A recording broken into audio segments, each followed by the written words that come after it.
What really happened with your host, Mike Rivero. You're listening to the Republic Broadcasting Network, where you'll find out what the Fukushima's going on. And aloha, America. Welcome to our show today. It is Tuesday, December 18th, 2018. 1 week to go until Christmas. If you have not got your shopping done, well, you know what you need to be doing here. Anyway, we've got a lot of stuff to talk about today. The phone lines are open, 800-313-9443. That's 800-313-9443. Mike is in our control room, ready to answer the phone, put you on the air with your comments, questions, whatever, observations.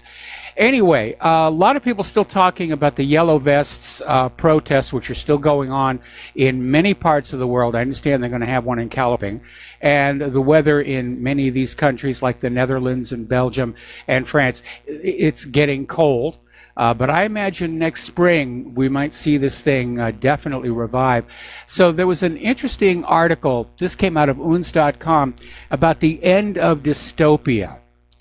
And it's a very positive view of what's going on. And the author says, just thinking of a French Revolution makes me feel young because I remember the previous one in May of 1968, the revolution of forbidden to forbid. And basically in that time period, France had devolved into a very rigid society, much as it is today. And following that revolution, everything loosened it up. You could flirt with the opposite sex. You could smoke out in public. It was a really good time here. And so this article is basically saying that, yeah, the world is ripe for a new French Revolution and just in time for Christmas here. So there's another more serious article over here in Journal Neo. What happens if the French Yellow Vests win? What if taxes are reduced, wages increase, Macron steps down? And we're not talking here about that fuel tax. They've already called that one off. And we're not talking about the very slight increase in the minimum wage. The French government's already agreed to raise it by 100 euros per month. Ooh, pop the champagne corks on that one here. But we're looking at about real fundamental changes, which the Yellow Vests seem to want, which is substantial tax reduction for the majority of French citizens, major increase in wages, and enhancement of social benefits. So what happens if they get this? What will happen? Who would benefit? Who would lose? Well, obviously, Macron isn't going to go along with all of this stuff. He was put into power by the elites. And these rich folk expect their privileges to be guaranteed, even increased. But the fact of the matter is that France, like so many other countries, could take care of its people much better if it would just cut that war budget. That's really at the heart of it. The reason things are so difficult in France economically is so much money is being sucked out of their economy to pay for wars as part of the U.S. coalition against whoever we're bombing right now. And I think the people of the world need to realize that the reason they're struggling so hard and having to make do with so little, working harder than they ever have in their lives and having less for it, is because of this war agenda that's out there. I mean, the money just pours through the war machine like it's a colander. And they're not even taking care of the money they get. We're talking about trillions of dollars that are unaccounted for over at the Pentagon. Well, golly gee whiz, General, it was here a second ago. Yuck, yuck, yuck, yuck, yuck, yuck, yuck, yuck. That's okay. We'll just raise the taxes on the people again, or we'll cancel a highway project or something here. So we're in a wartime economy. They don't want to admit it, but that's exactly what's going on. And that's why our roads are cracking and our bridges are crumbling and our dams are in danger of collapse. The nation is basically rotting from neglect because all the money is going into the bombs and F-35s and F-22s and aircraft carriers and all that other really cool stuff. which even most people at the Pentagon hope never actually has to be used, probably because then they'll find out it doesn't work all that well. But it's money and promotion. That's what they want. Eisenhower warned us about the military-industrial complex literally exerting power over the rest of the nation for its own benefit. And that's what's happening right now. Okay, now over in the Black Sea area, the United Nations General Assembly has approved a resolution put forward by Ukraine on navigation in the Azov and Black Seas. Now, it passed by a 2/3 majority, and the resolution's calling on Russia to stop restricting international navigation in the Black Sea and the Sea of Azov. Pardon me. So this draft resolution, which was titled Militarization of the Autonomous Republic of Crimea and the City of Sevastopol, as well as parts of the Black Sea and the Sea of Azov, is adopted. Now, there's only one situation that the General Assembly needs to keep in mind. And bear in mind that General Assembly resolutions are not, in fact, binding. It's just sort of a sense of all the nations here. Traffic in and out of the Black Sea and the Azov Sea is covered by a treaty called the Montrose Convention. And the Montrose Convention is the treaty that says that only those nations actually bordering these bodies of water may come and go freely. And everybody else is subject to reasonable restrictions, especially when it comes to warships. All right, we're going to do a shout out now to our honor affiliates who are just now rejoining our network here. All right, over in Kiev, there is a lot of rumbling and rumors that Poroshenko is planning a belligerent provocation somewhere along Russia's border. They're going to do another provocation, trying to get Russia to respond. If Russia responds, the corporate media will say, oh, Russian aggression, Russian aggression, Russian aggression. And Poroshenko is saying it's going to happen before the end of this year, meaning sometime in the next 2 weeks. Now, Russia is aware that countries like the United States are actively working to stage further attacks and provocations to bring international attention and force a reaction from Russia. And apparently, part of Poroshenko's planned provocation will take place in Crimea. So Lavrov obviously is denouncing this, saying, this plan to attack Crimea. And he's saying basically it's our border.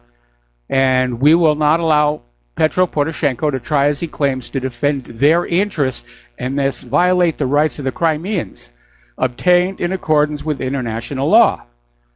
Now, back in March of 2014, the overwhelming majority of the population of Crimea and the special area of Sevastopol voted in favor of leaving Ukraine and then voted to return to the Russian republics or to join with the Russian republics. Of course, the U.S. policy is they don't recognize the right of the Crimeans to self-determination, even though that's written into the United Nations Universal Declaration of Human Rights, which every member of the UN is required to comply with. So the Western media is out there saying that Russia invaded and annexed Crimea, which is an absolute lie. It's a big lie, and they keep repeating it over and over and over again. And it's kind of like going to a wedding. To give you a perspective on the American mindset, it's like going to a wedding and one of the guests refuses to recognize the bride's right to marry the groom. Therefore, by default, the groom has kidnapped and raped the bride. That's really how absurd this whole thing is. Now, the other day, somebody had put out this article on the web about Russia had deployed 100 fighter jets to Crimea, and it was meant to just rattle everybody. The actual number is 10. And apparently this is in response to remarks by Lavrov that Kiev was planning an armed provocation in the coming weeks and before the end of the year.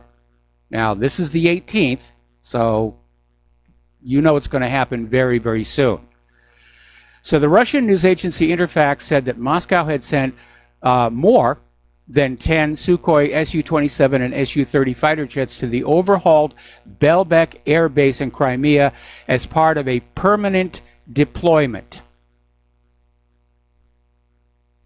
And this announcement came after Russian Foreign Minister Sergei Lavrov said in an interview that Ukraine was preparing an armed provocation with Russia on the border with Crimea during the last 10 days of December, which pretty much means starting as early as this weekend here.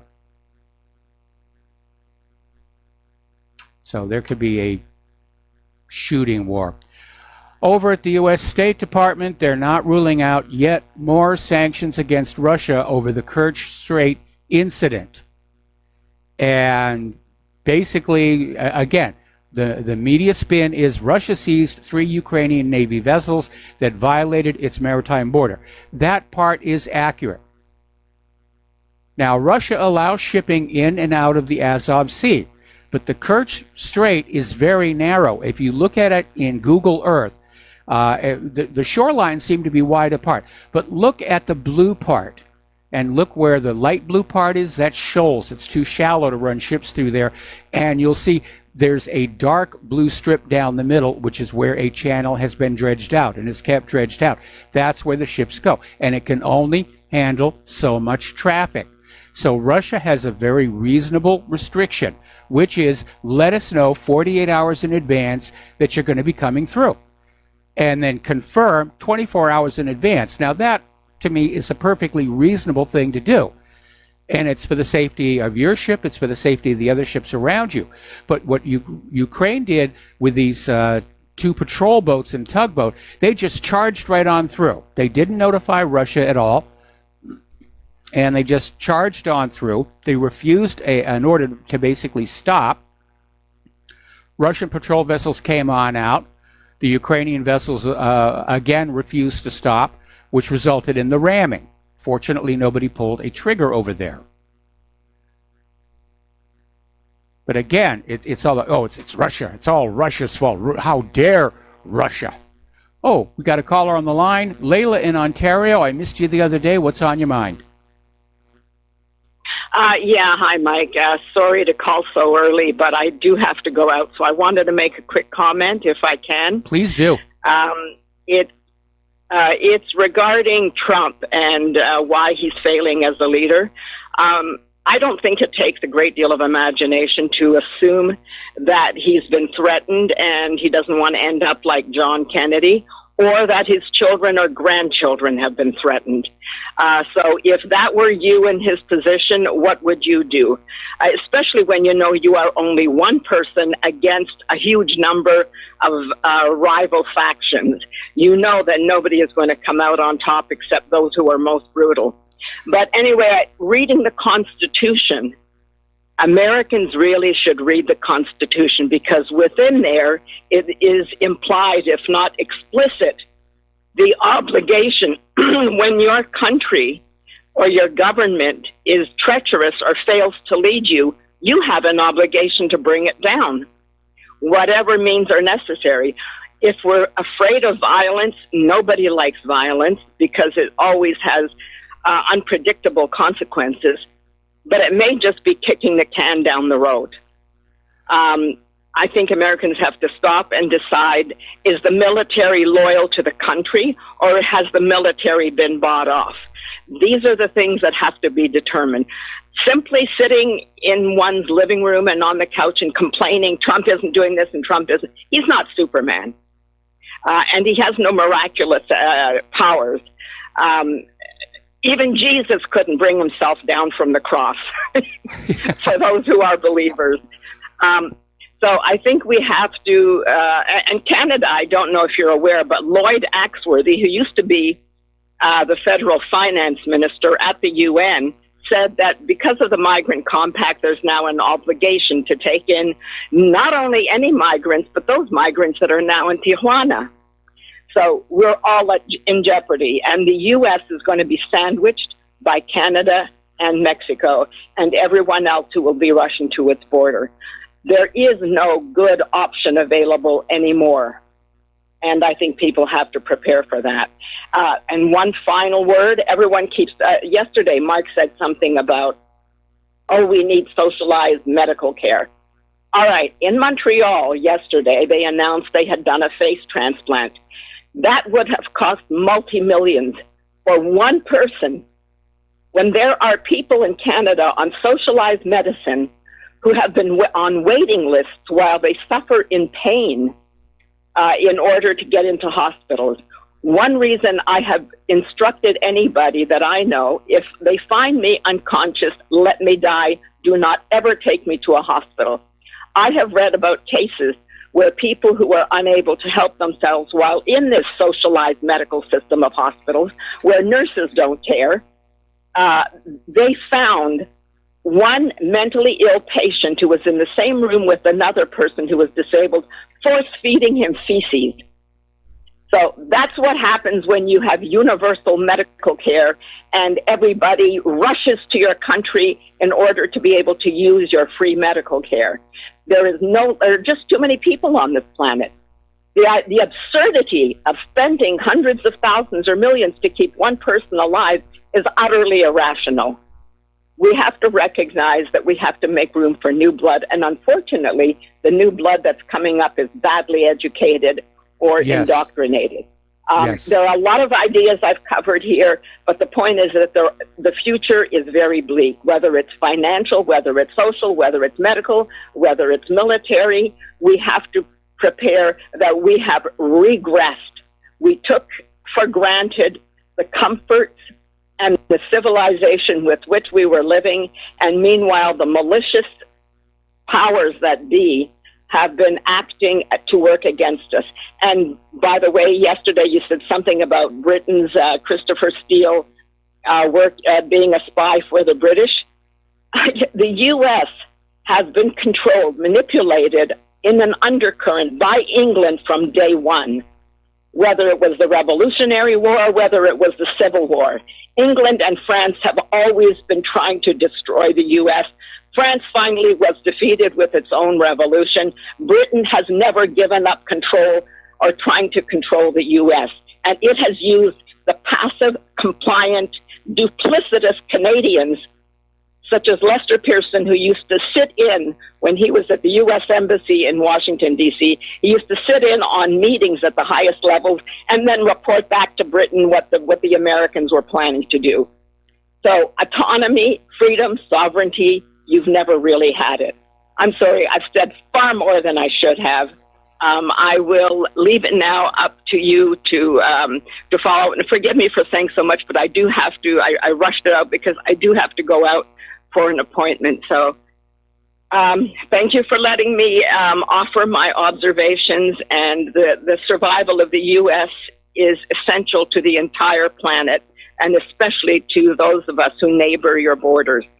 So bye for now, Mike. All right, bye for now, Layla. And as a side note, it's the Declaration of Independence which says that when government goes bad, we have a right and a duty to throw it off and start over again. No, it's not in the Constitution. All right, we've got another caller on the line, but I'm going to wait until after the next commercial here. The United States is not ruling out increasing their military presence in the Black Sea. They want to send in more warships to the region, and again, that would be a violation of the Montreux Convention.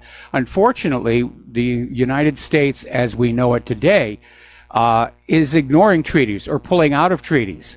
They're acting like there should be no more international law. Anyway, we're going to take a break for commercials here, and we'll be right back after these few words. Aloha, America. Welcome back to our show here. We're going to take another phone call from Carmen in Florida. Aloha, Carmen. Welcome to the show. What's on your mind today? Thank you, Michael. I appreciate it.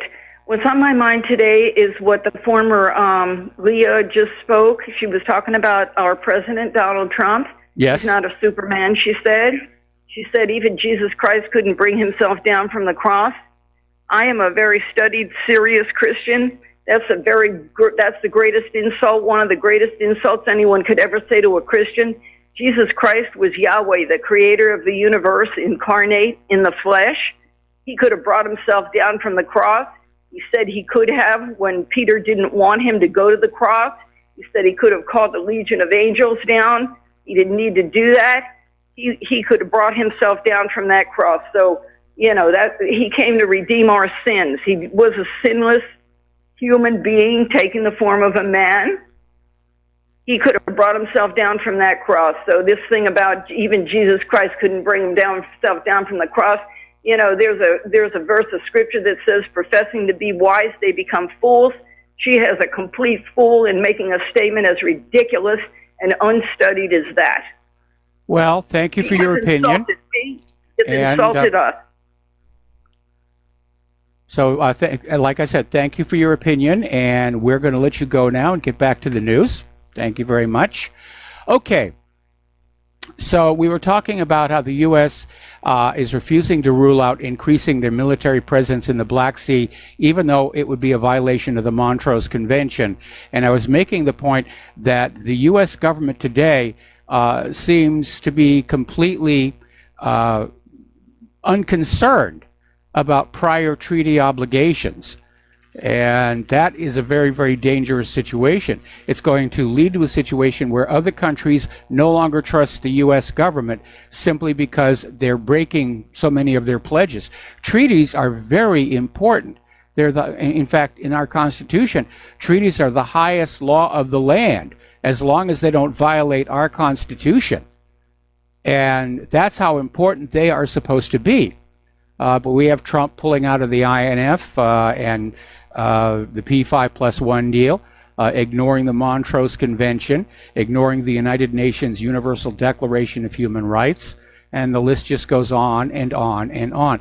And by the way, getting on back to Layla here, I don't think it's really a case of Trump being threatened or his children being threatened. That's always a possibility, but that's what the Secret Service Protective Detail is for. And Trump has his own security working with the Secret Service Protective Detail. So I think it's just a case that the man is proving himself to be a weak leader. And we're going to be getting back to that in a little bit. But meanwhile, we have another caller.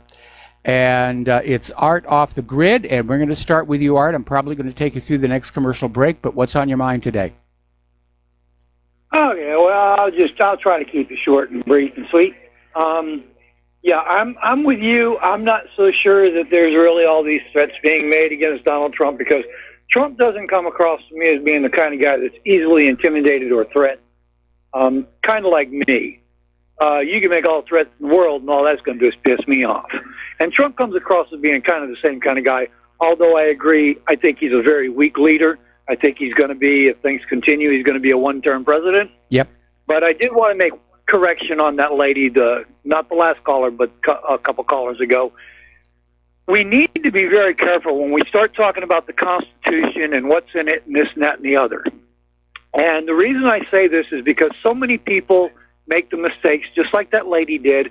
The Constitution says this. The Constitution says that.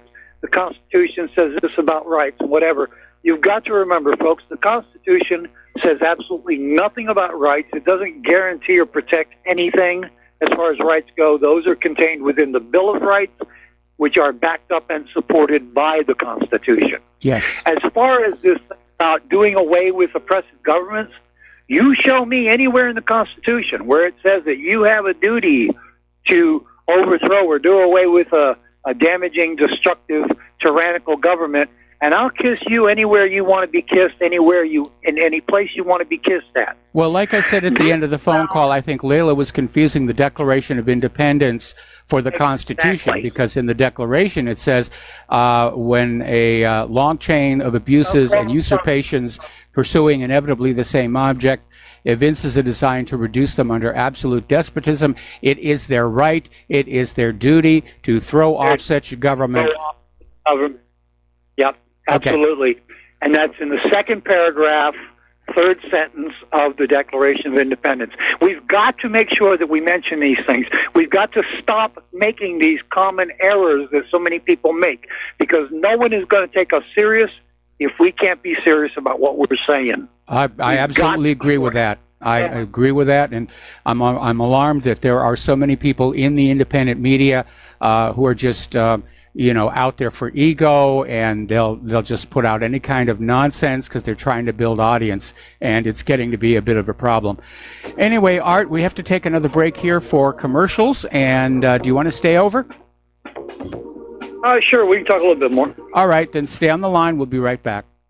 Aloha, America. Welcome back to our show here. We're still talking with Art from Off the Grid, talking about the Constitution. And really, if you've never read it, you should. And stay away from synopses and condensations, because everybody puts their own spin on it.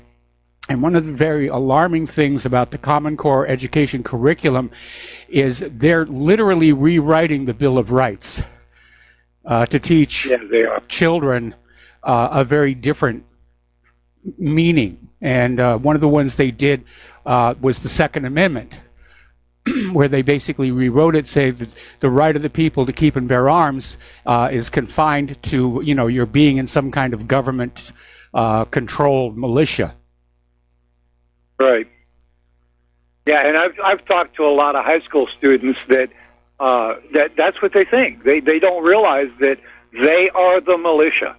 In fact, there was a time back in this country when any male over the age of 14 was considered militia capable. Yes. You're old enough to carry a gun, you're old enough to fire a gun, and you're old enough to fight for what's yours. And that was at the age of 14. And it wasn't unusual to see 14-year-olds out there along with 21 and 31-year-old men doing what needed to be done. It was quite common back then. And I think we kind of, maybe 14 might be a little bit too young. I would say 16 might be a little bit more acceptable to people. But I think we really need to return back to that mentality, if you will. And I was very happy this morning. I wanted to share with everybody a little something that happened to me this morning. Today was my third appointment with the physical therapist. I had shoulder surgery done about 4 weeks ago, so I've been going through the physical therapy that follows that, which is pretty extensive and lasts for as much as 4 to 6 months of recuperative therapy before you're completely over. But I stopped in a huddle house, and I sat there for about an hour and a half, had coffee, because it's a long drive. It's an hour drive from here to Augusta to go to the therapy. So I leave plenty of time where I can sit, have coffee, get woke up, stretch out a little bit, because I'm stiff from overnight. And there was a fellow there, I guess late 30s or so, and he was talking to an older lady, and he was talking about Supreme Court cases and court precedents and all of these different things. And I turned and I said, "Excuse me, but you sound like an attorney." And he said, "No, I'm a constitutional instructor over here at the GPSTC." Now, for those of you who don't know what that is, that's the Georgia Public Safety Training Center. This is where they send your police trainees from the police academy to learn law. Well, guess what? They now are teaching the Constitution to our local state police here in Georgia. This is a good thing. I agree. Agree.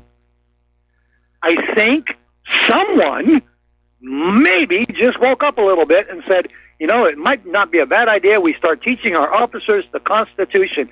And we got to talk, and the guy looked at me and said, "Are you one of those sovereign citizens?" And I said, "No, sir, there is no such animal ever existed." He said, "I'm so glad to hear you say that, because that's one of the things that drives me nuts. Don't ever call yourself a sovereign citizen. You can't be sovereign and be a citizen. But start looking into your various states. Go to your state public safety training centers where they're teaching law and statute and all this to your police academy, whatever they call them, academy trainees, whatever. Find out if they're doing what Georgia is doing now. This is a really good thing. They're now starting to teach our officers, local police, state police, sheriffs, deputies, all of them are now being taught the Constitution. Great move, I think. I agree. And when you also consider the number of police departments that are now refusing these training trips to Israel, I think we're starting to see a pushback against the brutalization of the police force. Now, if we could just get them on those off of those prescription antidepressants, I think a lot of the gratuitous violence would go away.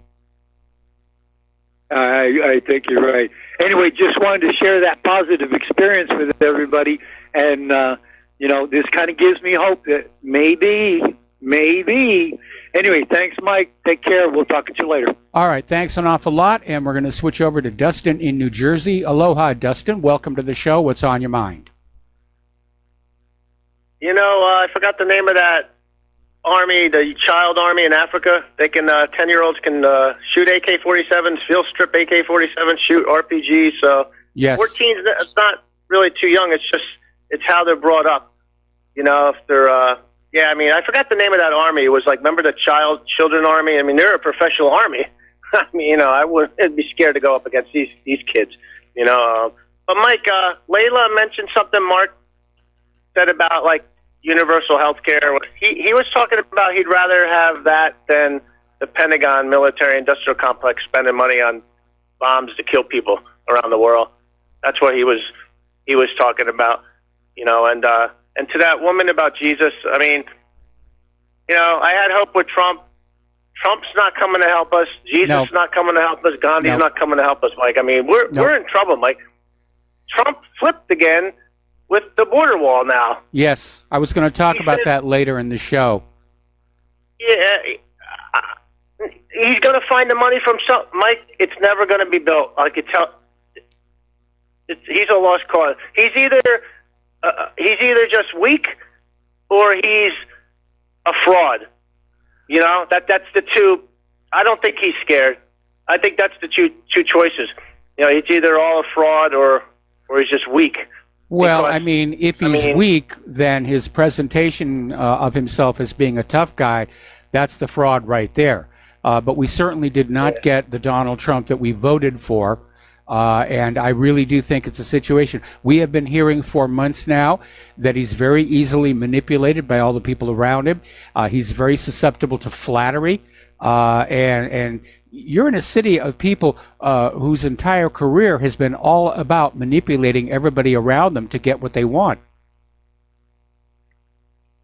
But what is he doing, Mike, besides Twitter? Like, what is his day-to-day job? He's putting all these other people in the running the world, right? Yeah. But, like, what is he doing? He's supposed to be making the decision, not these people. That's what I don't understand. Like with John Bolton and Mike Pompeo, they shouldn't be there. He ran on getting the troops out. Why would you put in the people that you ran saying that in that are neocons or they're hegemony people? Yeah. They're empire lovers. Well, what? It doesn't matter who we elect as president. The war agenda goes on. That's who's in control, the military-industrial complex. And we had this article the other day where Russia says, as far as they can tell, foreign policy relative to Russia has been delegated to John Bolton. And you're absolutely right. That's not what's supposed to happen. Setting policy is supposed to be the president's job. But he does spend an awful lot of time on Twitter. He's spending an awful lot of time, certainly during the run to the midterms, flying around the country, going to rallies. I mean, he loves going to the rallies. But again, I think it comes down to he's proving himself to be a very weak leader. And Mike, I don't use Twitter. I don't use Facebook. I don't use it. I go on Zero Heads. I listen to you, and I just do my own research. And it's not hard. I mean, you remember he was running, and Michael Savage had him on, and Alex Jones or whatever, and Roger Stone or that, and then nothing's gone. Nothing's been fixed. No, like no infrastructure. It's gotten worse. It's gotten worse. And Trump has failed on so many of his campaign promises. As you just pointed out, he's folded on the wall, and he just absolutely abandoned the vaccine safety issue and the honest elections issue. And those were important issues that he should have dealt with. And he had, 2 years to deal with them, almost 2 years to deal with them, and he did absolutely nothing. And, we're still hearing Robert F. Kennedy Jr. is out there writing articles and everything, and the corporate media is ignoring him. And as we can tell from the midterm elections, nothing has been fixed about our very dishonest, crooked election system. And I'm like, if I was Trump, and, I'd throw a monkey. He has the ability to throw a monkey wrench because he's the president of the United States. He can pull the troops out. All he had to do is put a general in that could pull the troops out. There is generals out there that will, but he don't. He don't. And that's his fault. Yes. So I mean, nobody needs to be calling in the show praising Trump now, because if you can't see that he hasn't done squat now, then I'm sorry. Then you got like you're a Trump apologist or a Bush apologist or something. Because I mean, you got to show results. And there's not going to be no tax cuts for the regular people. I mean, there's nothing going on. Like, I mean, I don't know. No, now with the Russian thing again. I mean, geez. Yeah, the Russian thing again, the China thing again. The tax cuts favored the large corporations and the wealthy. They've been buying their stock back like crazy. And it's all to their advantage. And part of it, of course, is that Trump is, rewarding his supporters from 2016 with favors. But yeah, it seems like maybe being a billionaire has isolated him from the concerns of the ordinary American people. And I had somebody, I think, called in yesterday saying that they'll post tweets to Donald Trump on his Twitter channel, but we've got no way of knowing if he ever actually reads any of them, which would take a huge amount of time. So, yeah, I don't think it's a case of Trump being threatened or his children and grandchildren being threatened. I think he's just weak and easily manipulated, and that's why our foreign policy continues to be so chaotic, because it keeps changing and flip-flopping all the way over and back, and it's a very dangerous situation. And Mike, it's December 2018. I mean, I mean, come on. I mean, do something already with him, like, you know what I mean? Like, it's December 2018. Nothing's been done. No, it hasn't. He's got 2 more years in office to try and get something done, but I'm not optimistic on that. I think Trump's true character and his true abilities as a leader are fully on display for everybody to see. Anyway, Dustin, the phone lines are loading up here, so I'm going to let you go, and we're going to switch over to Mark in North Carolina. Aloha, Mark. Thank you for waiting. What's on your mind? Mark, are you there? Going once, going twice. All right, let's switch over to Kathleen. Mark, are you there? Hello. Are you there? Hello. Yes. Yeah, I'm right here. Okay. Yeah. Okay. Hey, listen, I just want to, defend Layla before what she said. This is not a religious show, okay? Yeah. Myself, I believe in God. I don't take the Bible absolutely, 100% literally, all right? And I know I'm quite sure you don't, Yes. But the thing is, this is not a religious show. And, you don't have a right not to be offended. It's the same thing with the left. When the left wants to talk politically correct, they don't have a right not to be offended. And the same thing here. If you want to listen, somebody wants to listen to a radio show and somebody calls in and makes a joke. Look, my idea of God is that he's much bigger than that and that he has a sense of humor, okay? But that's besides the point. That's just Why my do you opinion, think right? he gave us the duck-billed platypus? Yeah, that's true. That's true. And a porcupine, too, for that matter. And somebody, why would he be giving us? He gave us ticks and fleas too. What's their purpose today? But maybe it was just sense of humor. But anyway, Nipples on men. People have a right, and I'm not sure if Layla's Christian or not. Anyway, I think she might be Muslim. I know she's from the Middle East somewhere. But that's besides the point. It's nothing. It's the fact of the matter is she has a right to make a joke if she wants. And she's a good person. Yes. She makes a lot of sense. Yes. I know you disagreed with me what I said yesterday about, national health care. I said if we took the money away from the Pentagon, we would have the money to have a health care system that could really properly take care of everybody. Not BS like. I mean, actually provide really quality health care. That's I believe with the money that we would save by cutting that Pentagon budget in half or even 3/4, and we would still have enough weapons to blow up the rest of the world. The only thing we should worry about as far as defense is somebody attacks us or perhaps tries to blockade us. That's the only time we should be prepared to react. Other than that, what happens around the world is none of our business. We have no business in the Middle East. We have no business in Europe. We have no business in Asia. I don't care about the South China Sea. They call it the South China Sea for a reason, right? Yes. I don't care about any of that stuff except what happens in this country right here. We have no business interfering in anybody else's business, and we have no business provoking another superpower. Okay? Yes. Between the two of us, we could turn this Earth into ash. So that's what I was talking about. A proper healthcare system. Russia has spent $61 billion on their defense, and yet it really is defense. And if we tried a war on the border, if it stayed conventional, be honest about it, they'd kick our butts. Okay? Yes. They'd kick our butts. They're prepared to defend their country. Well, and we wouldn't be defending ours by being over they're there. spending so much less than the United States. In fact, last year Putin actually cut Russia's military budget, but they're producing all of these amazing weapons.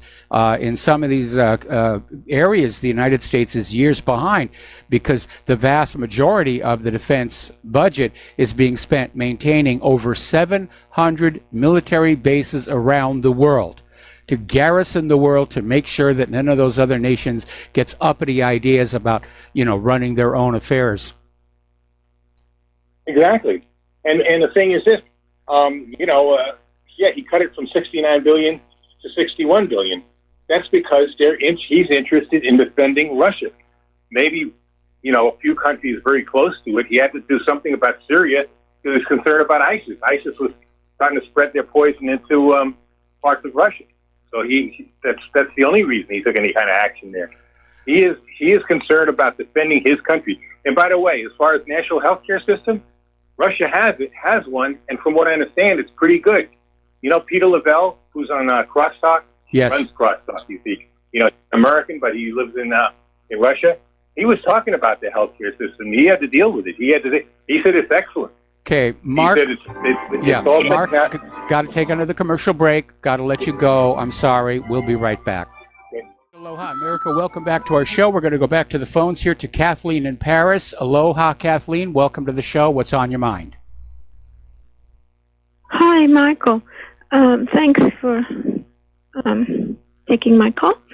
I can chime in on a few of the things that you're talking about, but I want to get to the Corbett report later. But first of all, I think the history about building walls instead of bridges, I've seen some studies on that, and normally walls don't work anyway. But that's just the point. It certainly does in Israel. About Trump and what he's... that story's not over, is it? Okay, about some of the people I listen to about Trump think that and there's some agreement. Liz Crokin is one, the SGT report, X22. These people think that Trump is putting judges and especially judges in place to go after pedophiles, high-ranking in the government. It would be good if he was going to do that. I know that there actually does seem to be some progress regarding low-level pedophiles, which I applaud. Yes, I know. But they think that, Kavanaugh and a lot of other U.S. judges and prosecutors are being put in place. Then there's the revamping of the prison over there in Cuba, Guantanamo. Yes. But anyway, now also just a little quick word about what's going on in Paris and France and the Yellow Jackets. Really what I want to say is I had an experience today from a French person that made me realize just how terribly polarized all of our populations are, in the States too, I'm supposing. Because when most of us saw the time when a bunch of cops took off their helmets and Yellow Jackets cheered and burst out in song singing the national anthem, and it was quite a happy thing, and we were all kind of happy to see that. Yeah, you can't believe this guy's take on that. He said that they were hot, and they took off those helmets because they were hot. Oh, man, the corporate media is getting desperate. Well, I know, and I resisted laughing in this guy's face, as you just did, because, he's my English student, and pays me nicely. But I did, said, that's not just going to hold water.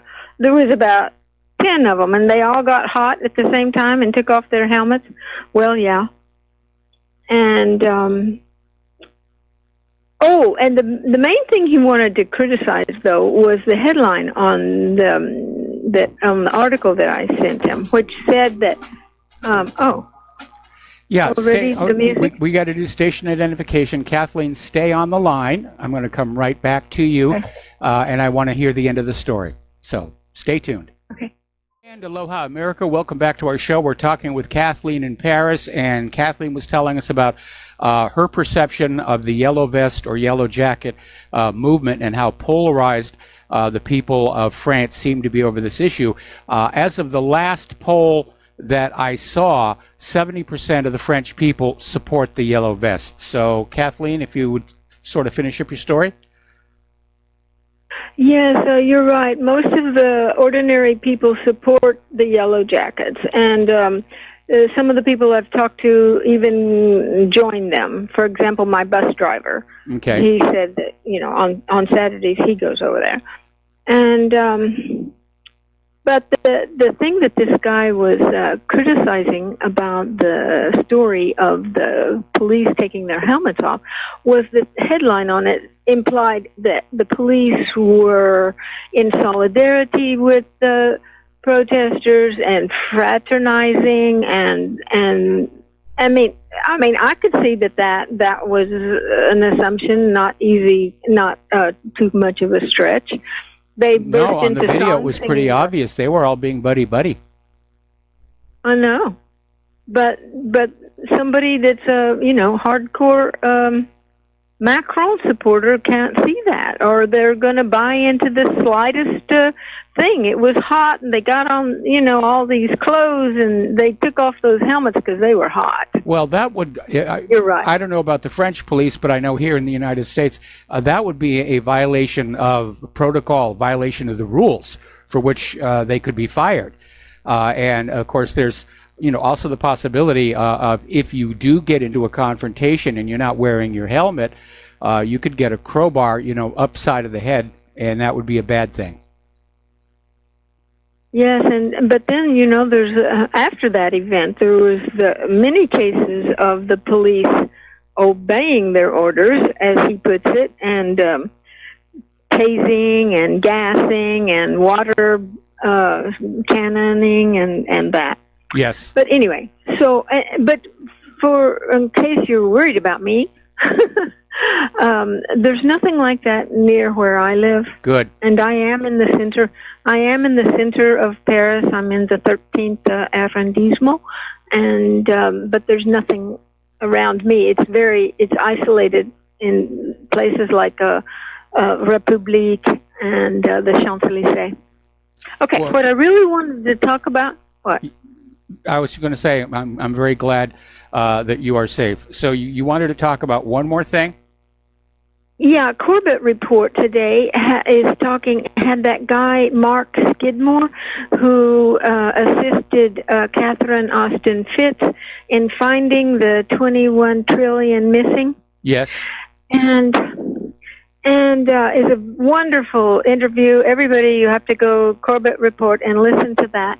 Now, Mark Skidmore and James Corbett agreed I don't know enough about finance to have an opinion on this, but they both agreed that this is an existential threat to the United States, and why it's not the top story is a big mystery. Well, it's an embarrassment to the government as a whole. I mean, look at what happened back in 2001, where Secretary of Defense Donald Rumsfeld had to get up in front of a press conference and admit the Pentagon couldn't account for some $3 trillion. And it should have been the economic military scandal of the year, but the very next day, 9/11 happened. And so, Rumsfeld basically got to skate clear on that one. It's not something they want the American people thinking about, especially when everybody's dealing with higher taxes, and then we find out the government's just losing the money. But it's getting to be kind of, in a lot of places you hear about this $21 trillion. Yeah, it's a lot of money. It's like, well, one of Catherine Fitz's speculations is that it's gone to a space program. And another story that I heard was that this person found that elevator stock is booming, and because construction is not booming, you have to wonder why, who's using all these elevators, and the speculation, of course, is underground. Well, I would buy underground, definitely. We know the government loves to burrow underground. We saw a lot of that when we were living in North Hollywood, and there have been some strange vibrations here where I'm wondering if there's some tunneling going on as well. That I would definitely buy. Space station, no, there are just too many amateur satellite watchers out there. They would spot a new object that wasn't on the existing charts, and it would be all over the various blogs about, space and satellites and stuff. Underground, definitely yes. Or it could just be corruption and, embezzlement. But it does show that the government is just very reckless with the spending. Now, the entire $21 trillion didn't go into the Pentagon. My understanding is the Pentagon has lost about $8 trillion, which is still a lot of money. It's more than the cost of all the wars over the last 17 years. But the rest of that $21 trillion is within the federal government itself. And, HUD. A lot of it went out through HUD. Yes. She can find where it went out. She just can't find where it went to. So I'm just telling you what she said. I don't understand anything about it myself, but so I think everybody should listen to Corbett Report. He's talking to the guy who really knows and is working with Catherine Austin Fitz on this. Well, it's definitely a big story. Anyway, Kathleen, I got to let you go. We're running short on time. We have to do a shout out to our on-air affiliates who are just now rejoining the network. We're going to take one more phone call, and then we're going to close the lines because I've got a lot of news to get through today. So let's go to Rattlebone over in Colorado Springs. Aloha. Welcome to the show. What's on your mind? Aloha, Mike. Thank you so much for yourself and RBN. I called about 2 weeks ago telling you that my girlfriend and I joined Front Sites, and may I just advertise a little bit more today on something just fabulous that they sent me? Sure. They sent me a Front Sight Constitutional Defense Library of Liberty, which includes 10 DVDs, 2 workbooks, and over 15 hours of, quote, entertaining, empowering education across 29 historic locations. They sold this for $99. I believe this midnight that will expire. It doesn't ever stop there with Dr. Piazza. He then credited my Front Sight account for $395.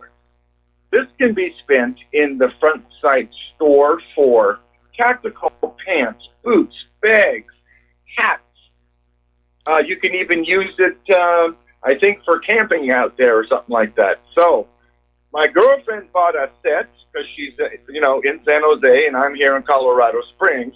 So she's going to dispense the the Library of Liberty over there, and I'm going to share with whatever with the new people I'm coming in contact with here. But it's just so marvelous. I just ask, please, your listeners, please join with the things you've been talking about this last hour, constitution-wise and protests and things. I think it's going to come down to a big thing, and this is why I came over to Colorado, is so I can learn more about the Second Amendment. And this is exactly what I'm so enthusiastic about coming out of California. So thank you, sir, for RBN. Thank you for you. You've got to always have a fabulous program, sir, and I'm very blessed to listen to you. Well, thank you very much for the kind words, and a reminder to our listeners, again, that front site promotion ends on December 31st. And so if you've been thinking about doing it, you better make a decision real quick here. Okay, so we're closing the phone lines, and we're going to get into some news. We're talking about the various war zones. And apparently Turkey is ramping up its military preparations and propaganda campaign ahead of a potential attack on the Kurdish People's Protection Units, the YPG, in northeastern Syria. Now, the government of Syria is no more eager to have Turkey rummaging around their country than the government of Iraq. But on the other hand, on just yesterday, President Erdogan declared that the Turkish armed forces can start an operation any moment now in Syrian territory at any place, especially along the 500-kilometer border, without harming U.S. soldiers. Now, he recalled his demands that the Kurdish armed groups must leave the border region, first of all, the area of Manbij. If they don't go, we will send them. Now, during a speech at the Atlantic Council in Washington, D.C., U.S. Special Representative for Syrian Engagement James Jeffrey said that any offensive into northeast Syria by anyone is a bad idea. However, at the same time, he described the U.S. relations with the Syrian Democratic Forces, which mostly consist of YPG members, as tactical and transactional. In other words, the YPG is being supported by the United States. All right, so a lot of stuff going on over there in Syria. There have been sporadic clashes between the Syrian Arab Army and militants continuing in northern Hama.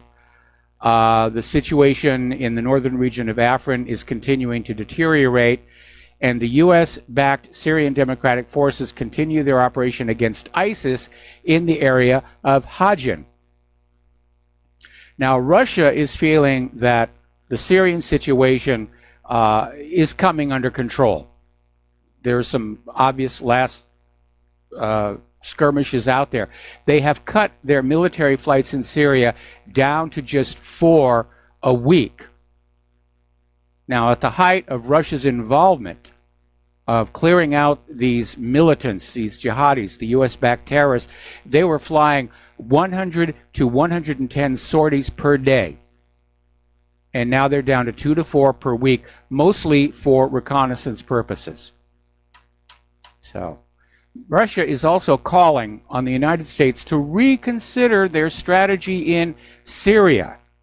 And Defense Minister Sergei Shoigu was sharply criticized the U.S. policy in Syria and offered direct talks on the framework of the Intermediate Range Nuclear Forces Treaty, which has been in force between the two countries since 1987, which, of course, you've probably heard Donald Trump wants to pull out of it. And the situation in parts of eastern Syria, which is controlled by the U.S.-supported Kurdish-led Syrian Democratic Forces, remains deeply disturbing. He accuses Washington of doing little or nothing to restore peace and help the devastated region recover from the long war, as coalition airstrikes continue to murder civilians. He noted that at least 1,500 civilians have been killed in recent months, while the Syrian Democratic Forces wiped out the last remaining pockets of ISIS resistance. So it's ugly. Now, here is an interesting article. This came out of the National Interest, and it's asking, when will Trump bring home the U.S. forces from Syria? This is coming from Lieutenant General Frank McKenzie, who's been nominated to head the U.S. Central Command, CENTCOM. And he's saying, I think we are very close to finalizing the physical destruction of the caliphate, meaning ISIS. And he says, it's time to bring these forces home and allow Syria and its neighbors to finish the job. Well, we know that's not going to happen. And he may, in fact, have just talked himself out of that job as head of Central Command, because the United States has announced they intend to stay in Syria indefinitely as a bulwark against the resurgence of ISIS. Actually, they want to be able to use Syria as a point of power projection into the rest of the Middle East, in particular Iran here. Now, Russia is looking to build a new shipyard in Syria's Tartus, and Deputy Minister of Defense Timur Ivanov said the Russian Ministries of Defense, Industry and Trade are working on this project to build this shipyard in the Syrian port of Tartus. And basically, the agreement is to expand and modernize Russia's naval facility in the port. Gives full immunity to Russian military personnel and their families, allowing Russia to deploy up to 11 warships at one time. Tartus is Russia's only base in the Mediterranean Sea, so it makes sense they would want to build it up. All right. Now, the terrorists may be losing the war, but they're still getting rich here, because satellite images taken by Russia are showing there are still tanker trucks belonging to the terrorist groups who are sucking out Syrian oil and smuggling it into Turkey and Iraq, and they're under cover from the U.S. Apparently, the Turkish government is the main consumer of petroleum smuggled by ISIS from Syria and Iraq. So it's complicated. All right, let's look at Israel. And a lot of stuff going on in Israel, all of it really, really bad. The Netanyahu government is stepping up collective punishment tactics in the West Bank, and they're pushing a bill to expel families of accused attackers. Now, this is collective punishment, which is illegal under international law. But again, Israel seems to feel international law does not apply to them. Now, Netanyahu is facing mounting pressure from his right-wing ultra-nationalist base. See, nationalism is good in Israel, just bad for everybody else. And so he's doubled down on these so-called deterrence efforts, instructing security officials to fast-track punitive home demolitions. And apparently over this last weekend, the family homes of 2 accused Palestinian assailants were destroyed, leaving their relatives who had nothing at all to do with the attacks homeless. On Saturday, Israeli forces conducted a massive raid on Ramallah's Omari refugee camp that lasted more than 8 hours.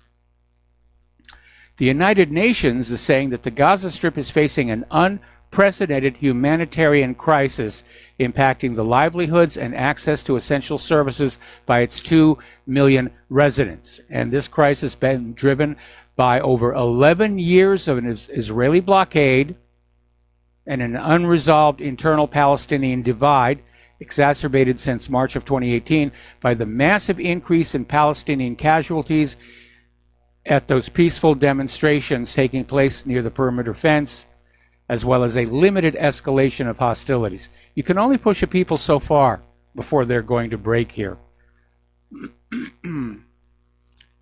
And let's do this, clearing a little technical glitch.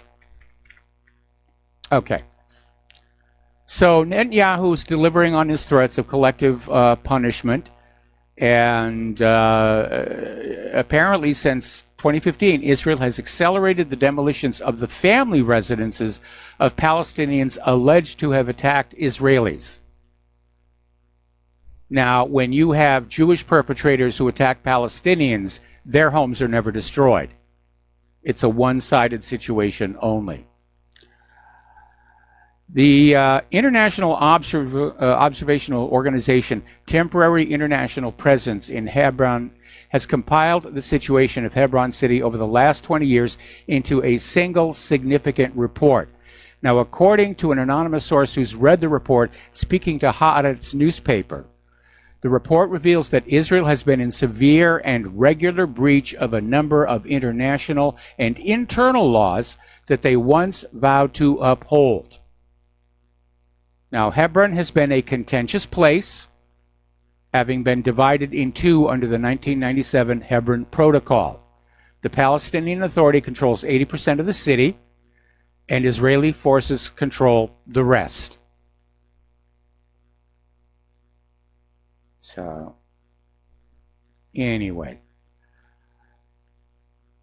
Apparently, Israeli forces opened fire on an ambulance. They were shooting, actually they shot first at a Palestinian vehicle, and then they fired on the ambulance that was just passing by. All right, we got to take a break for commercials, and we'll be right back. Aloha, America. Had a little bit of a belch there. Speaking of Hebron, there's been an ugly incident there. This happened actually back on the 17th of November. And this woman, mother of 11 children, Firial Abu Hakal, felt unwell and requested an ambulance from the Red Crescent.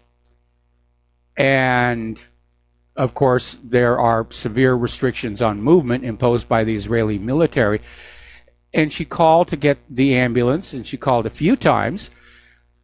And finally they said, we couldn't get the ambulance there because every time the ambulance got close to the home, settlers had thrown rocks at it. I mean, come on, guys. The lady is 72 years old. She's not a threat.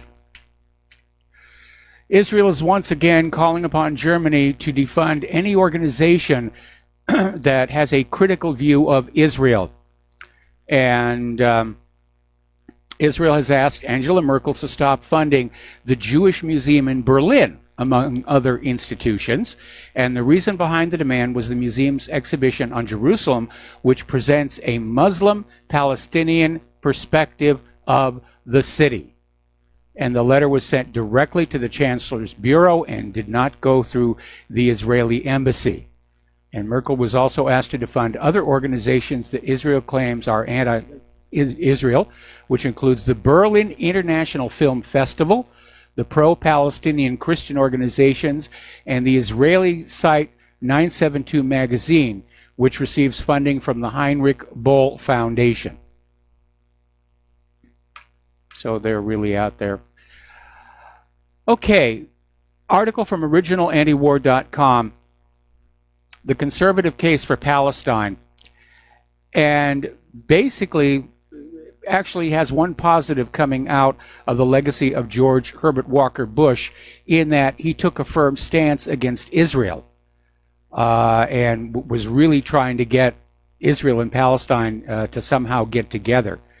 But we have Israel and their new friend Saudi Arabia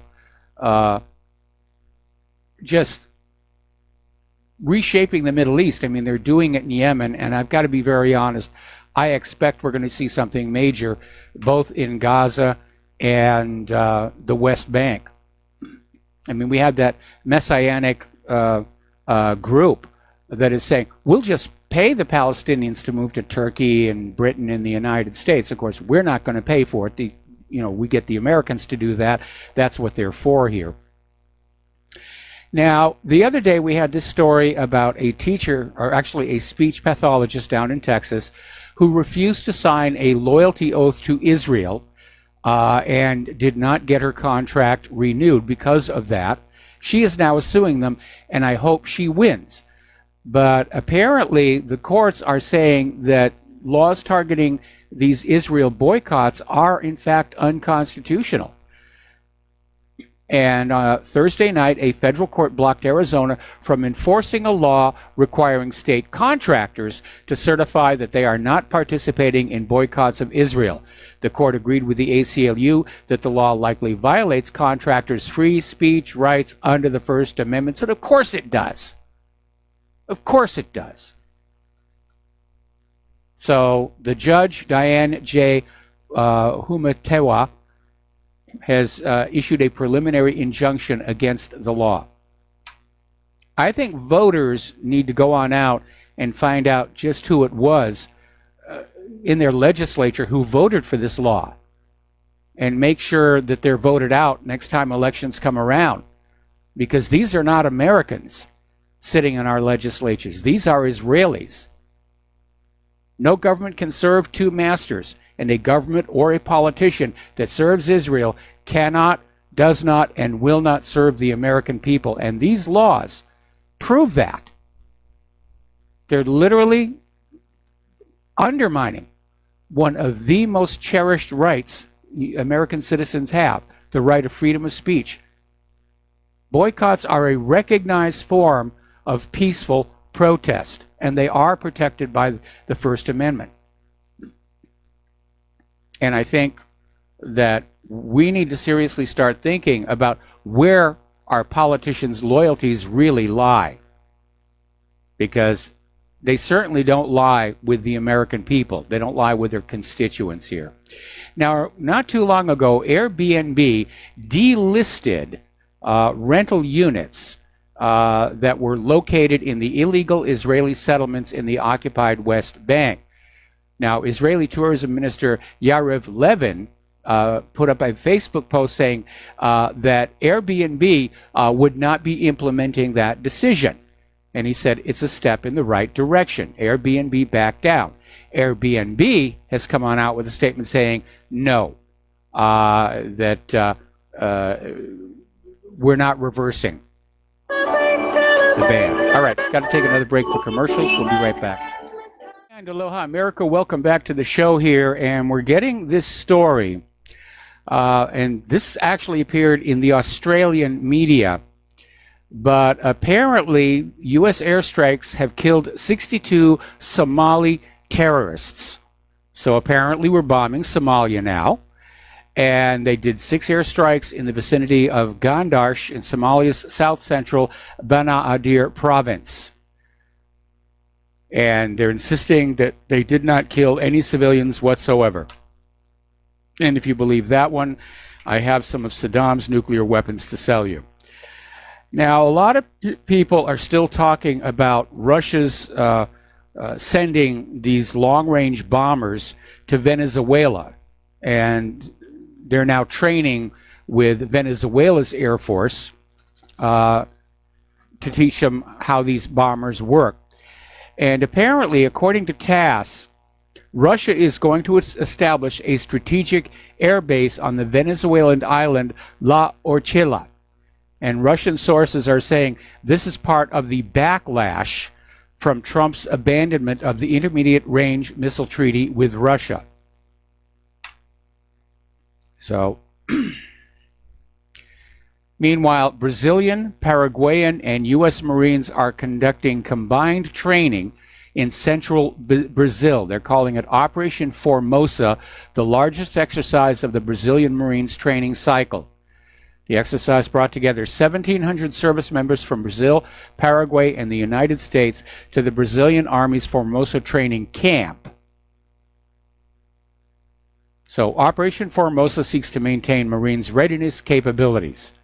No, it looks like South America is about to become another conflict zone.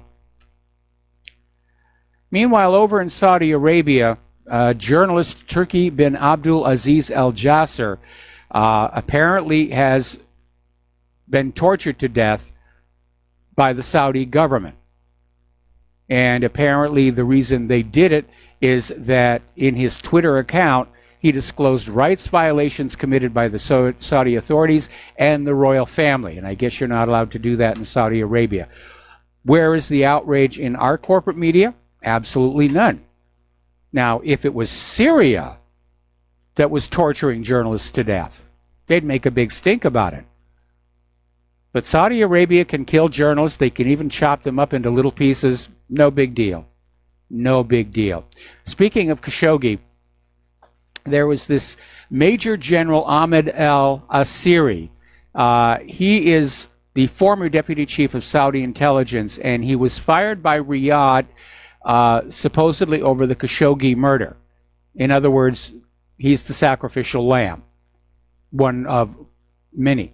But apparently, Wall Street Journal is saying that he made multiple trips to Israel that were supposed to be secret, talking about how Saudi Arabia could benefit from Israeli surveillance technology. And apparently, one of Salman's closest aides, Saud al-Qahtani, issued directives to the Saudi press to help soften Israel's image, and was also involved in Riyadh buying this spyware from Israel. All right, let's talk about our domestic politics. There's a lot going on here, and we're going to start here with Michael Flynn. This morning's supposed sentencing hearing apparently got quite contentious. The sentencing has been delayed. The next court appearance will be all the way out in March. And I remember seeing some commentators on Fox News who were saying, you know, is the judge going to have the courage to acknowledge that this clearly was entrapment, that the lie that they caught Flynn in was not a material lie? It was of no significance whatsoever. But apparently Sullivan has received his marching orders, and at one point he called Flynn a traitor. Then he backed off and apologized for that. So apparently the judge said to Flynn and his lawyers, don't read too much into the questions. But apparently the judge is going to take more time to offer more cooperation with authorities, meaning they want him to basically say what they want him to say as part of the effort to get Trump. Now, here's where it gets interesting. Judge Sullivan had demanded all of the FD 302 documents regarding the original interview with Flynn, because the one that was actually submitted, the one that was used to go to the FISA court, had been written something like 6 months after the interview. It was a recollection of a recollection, which of course opens up the possibility that a lot of it was a work of fiction. And the FBI does fictionalize those FD 302s. That was one of the first things that I found that made it clear there was a cover-up in the murder of White House Deputy Counsel Vincent Foster. So last Friday was the deadline for the FBI to turn over those documents to the court, and they didn't. They basically came on in and said, well, we're sorry, they're lost, we can't find them. And if I were Judge Sullivan, I would feel like the FBI had just flipped me the bird. Now, there's an article over at Bloomberg saying that Michael Flynn is owed an apology, and I agree with this. And they say, you know, back in early 2017, everybody was screaming Michael Flynn was a traitor. The Democrats were still stinging from their defeat at the hands of Donald Trump, and they were pushing this Trump-Russia collusion thing. And General Flynn was a retired three-star, was forced to resign after serving less than a month as Trump's national security advisor. And he was accused of colluding with Russians during the presidential transition. And for this, he was defamed as a Russian agent, mocked as a bumbling Benedict Arnold. Former officials of the Barack Obama administration hinted Flynn had been compromised. As it turns out, none of this was true. It was just being made on up. Some of the accusations regarding Flynn don't even check out. He went to this city to arrange a payment, and his passport shows no, it's never been there. Alan Dershowitz was out there saying that Mueller has nothing on Trump. He's just trying to destroy the president's public image. Now, Trump himself over on Twitter is out there claiming that these missing 19,000 Strzok texts would have exposed the hoax behind the Mueller probe. And understandably, he's upset. frankly, former FBI Director James Comey, in my mind, is guilty of destruction of evidence. There's actually a provision in Title 18 regarding destruction of evidence in federal investigations. But he's admitted erasing Strzok's phone, and Lisa Page's phone was deleted by somebody else inside the Bureau. That's obstruction of justice. Now, here is my question. Nothing that's written on a computer ever really goes away. Does the NSA have those missing 19,000 texts? And if they do, is this a repeat of when they came on over and said they had all of Hillary's missing emails? And the director of the FBI said, not interested. James Comey said, no, that'll just confuse things. We don't need those. Lindsey Graham is continuing to press the Inspector General of the Department of Justice, Michael Horowitz, for additional information about the August 15th, 2016 meeting between three individuals in the office of the former Deputy Director of the FBI, Andrew McCabe. And according to released text messages, FBI agents Peter Strzok, the effective head of the Clinton email investigation at the time, and Lisa Page were in attendance, along with a third individual identified only as Andy. Well, since it was Andrew McCabe's office, I think it's a safe bet that's who they're talking about. And so Lindsey Graham wants to find out more about that and what was going on. Now, the Yahoo reporter who first broke the news of the Steele dossier, which was used to go to the FISA court to get warrants to surveil Trump's aides, is saying its claims are largely false. It's completely made up here. And again, there's all of these phony things. The dossier said that Michael Cohen traveled to Prague to make a payment to Russian hackers during the 2016 presidential campaign. But Michael Cohen's passport shows he's never been to Prague. It was all completely made up. It was a huge whopper of a lie. And you need to remember this dossier was created by British ex-spy Christopher Steele and funded by the firm Fusion GPS, which was retained by the Democratic National Committee and the Hillary Clinton presidential campaign. So, okay. Now, the Justice Department is loaded for bear. Actually, they're loaded for Trump. And they're basically saying they're targeting the presidency of Donald Trump. And this is all coming from Robert Mueller and Rod Rosenstein. We're going to get him one way or the other. And basically, they're now seeking to criminalize Trump's extracurricular activities with American women, Stormy Daniels and Karen McDougal, which I think is a signal that Mueller really didn't find anything behind the Russian collusion story. So now they're out for blood. But here is the thing.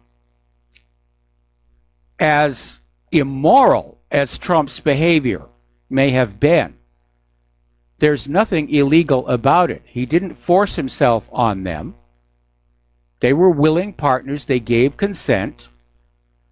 And then Donald Trump basically arranged to purchase the rights to their stories, which is how story rights are acquired by motion picture studios and publishing houses and so forth. And it's not uncommon for somebody to buy the rights to a story and then just put it on a shelf someplace. There's nothing illegal about that either. But they're going to just drag Trump's picadillos through the corporate media one more time, just for good measure. Now, this is a little bit scary. Over at MSNBC, Chris Matthews yesterday said that President Donald Trump could resign as part of a deal with special counsel Robert Mueller in the coming weeks. Matthews is saying that Donald Trump Jr. and Ivanka Trump could be the next dominoes to fall in the investigation and could face prosecution and possible prison time. And then Chris Matthews went on to speculate, what if the prosecutor were to offer the president an alternative? We're going to let the kids walk, if the old man does the same. They're saying, give up the presidency and there'll be acquittals all around for everybody. And then Chris Matthews went on to say Trump may have to take a page out of the book of former Vice President Spiro Agnew, who resigned in 1973 as part of a deal with prosecutors to avoid prison time in a tax evasion case. Well, that's not exactly the whole story. Spiro Agnew was targeted to get him out of the vice presidency so that Nixon could get Gerald Ford in. And the reason was simple. There were pronounced links from the Watergate scandal to the JFK assassination. That's why Nixon resigned. He didn't dare risk actually being on the floor of Congress and having somebody ask why, when the polls so heavily favored his reelection, did they feel it necessary to raid the Democratic headquarters at the Watergate Hotel. Well, the Watergate Hotel had photographs of the three tramps from Dealey Plaza, and two of them had been identified as Frank Sturgis and E. Howard Hunt. And either they were going to use them to destroy Nixon during the coming election, or they could have used him to blackmail him. That's why E. Howard Hunt actually led the raid. It was his rear end on the end. So Nixon needed to protect those links. And he knew he could count on Gerald Ford, who had been a member of the Warren Commission, to keep all those secrets, to keep things hidden, which is exactly what Ford did. When he took office, he issued pardons all around and said, our long national nightmare is over. And that was it. End of story. Over at Fox News, Andrew Napolitano predicted that President Trump will be speaking soon to Special Counsel Robert Mueller one way or another. Now, you know that Rudy Giuliani, Trump's lawyer, is saying over his dead body, meaning Rudy's. And Napolitano warned Trump that if he doesn't submit to an interview, he'll be facing a grand jury. Now, Napolitano told Fox News anchor Shepard Smith if Trump agrees to an interview, his legal team would be with him. They could stop, leave the room, and confer after every single question. That's a deal that Michael Cohen didn't get. They didn't even tell him it was a real interview. It almost seems like Fox and Napolitano are turning against Trump. But the news does get worse. Apparently, up in New York, the Donald J. Trump Foundation has agreed to dissolve itself amid allegations from the New York Attorney General's office that it engaged in a shocking pattern of illegality. But New York Attorney General Barbara Underwood announced that her office will continue to pursue its lawsuit against the foundation. What about that Clinton Foundation? Can you see the selective prosecution that's going on here? Now, Tom Fitton over at Judicial Watch, when he was testifying before the House Oversight Committee, said the Clinton Foundation scandal is a State Department scandal, it is an FBI scandal, it is a Department of Justice scandal, it is a foreign potentate scandal, I'm sorry, I got the hiccups, it is a shady corporation scandal, and it's a government transparency scandal. And for all the things that were revealed in that House Oversight Committee, I haven't seen any indication anybody's going to take any action. They are really, really terrified of the Clintons. We got to take a break for commercials, and we'll be right back. Aloha, America. Welcome back to our show again. Now, Dinesh D'Souza is claiming that she got to read... he got to read Michelle Obama's college thesis at Princeton University and described it as illiterate and incoherent. Yeah, it is a she. And basically said some of the most powerful people in the world are not as smart as they seem.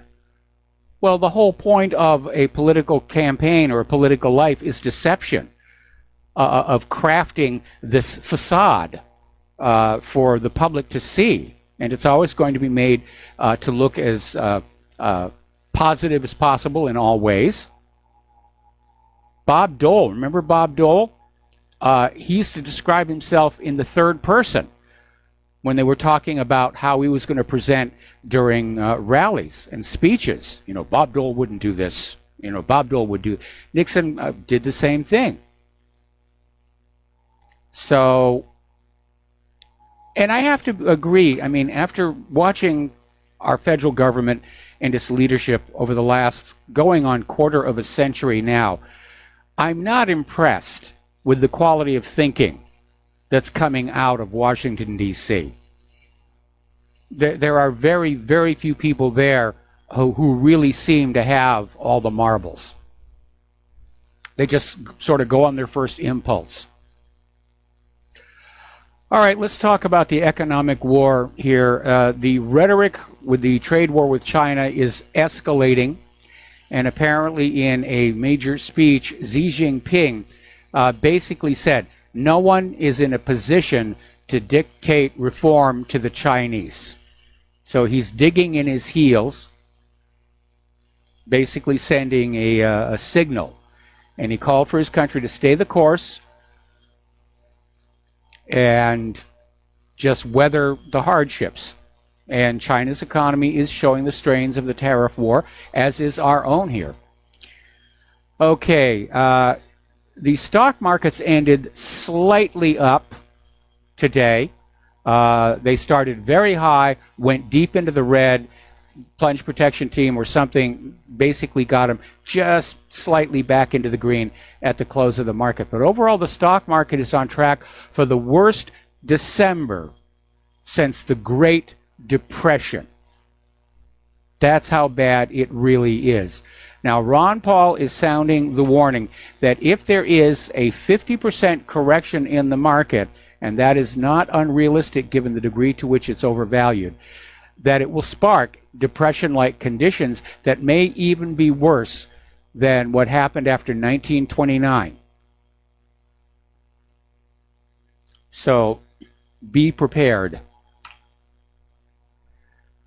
Corporate America has given out a record $1 trillion in stock buybacks. This is what corporate America did with the GOP tax cuts.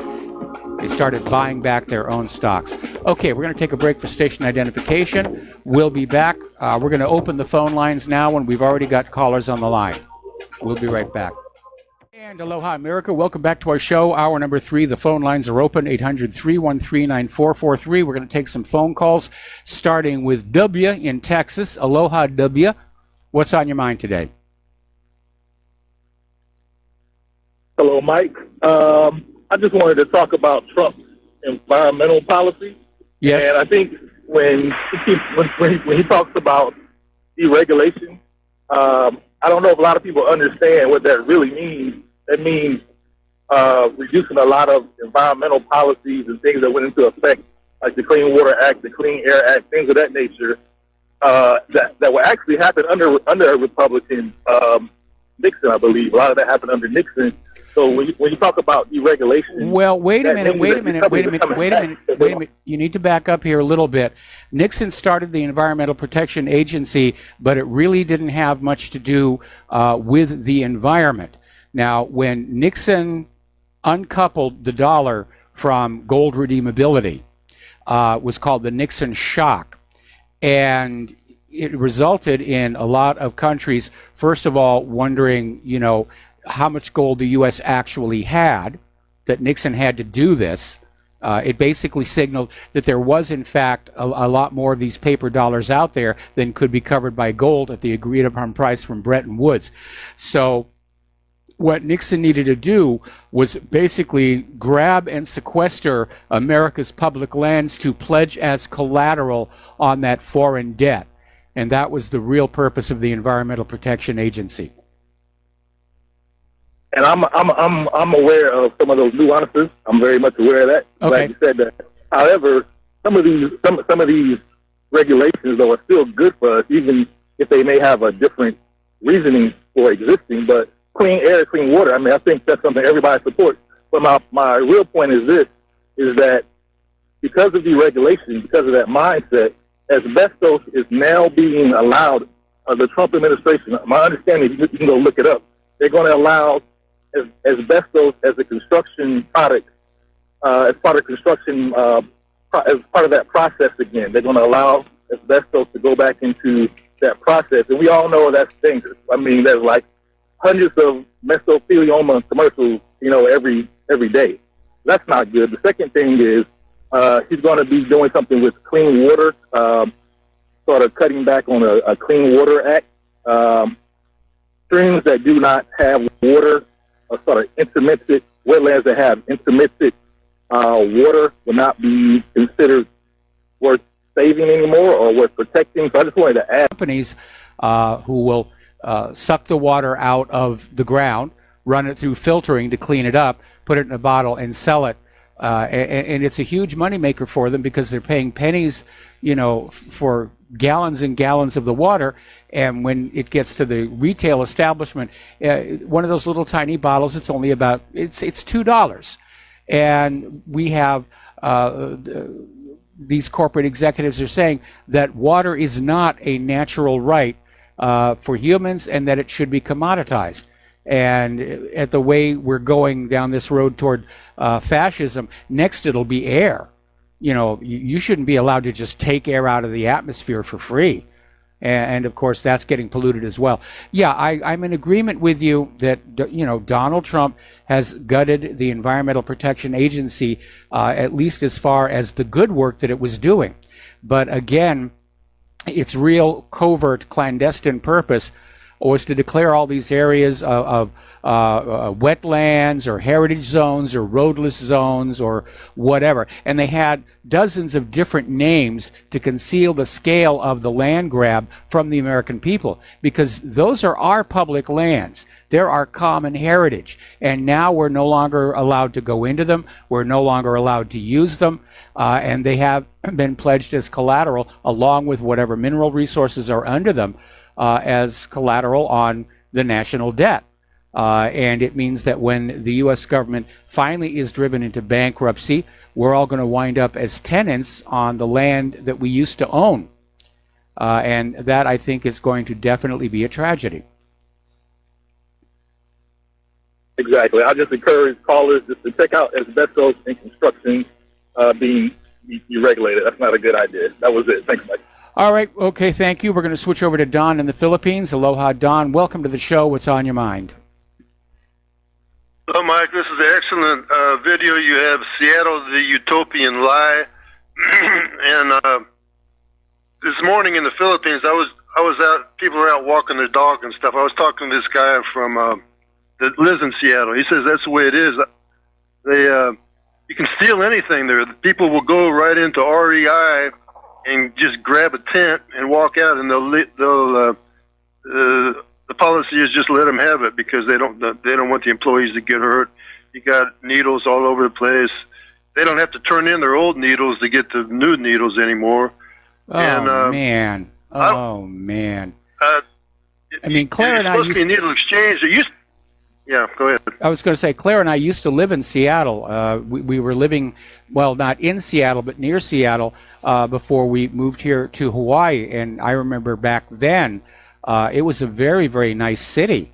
And I'm sorry to hear that it's falling into the same squalor that we've seen San Francisco do, which, again, Claire and I have fond memories of San Francisco, but we knew it before all of this open border policy and liberal leadership. That guy made a good video there, however you pronounce his name, Colin Noor or something like that, Noor. But I was thinking about buying in Seattle, really. In fact, I talked to several realtors there over the last couple of years, and these realtors actually were giving me hints, saying, you live where? You live out in rural Iowa, and you just want to come here and get a place? And then they were basically saying, giving me a hint that, no, you really don't want to, this is not what you want. And I think they were kind of figuring if I came there and looked, I would immediately turn around and leave because you can't just have a whole lot of junkies and thieves all over the place. That's not a good place to live, no matter how cool it seems at first glance, because you got that nice lake there. You can actually go swimming in that lake, and these real estate ads say, hey, you can commute by kayak to go to wherever you're going, and all this. And wow, that's a cool place. But no, and then it turns out that you have all these people that are down the downward spiral towards death and everything. Okay, I'll let you go, Mike. Thanks a lot. All right, thanks an awful lot. We're going to do a shout out to our on-air affiliates who are rejoining the network, and we're going to take a call from Mark in New York. Aloha, Mark. Welcome to the show. What's on your mind? Aloha, Mike. Thanks for taking my call.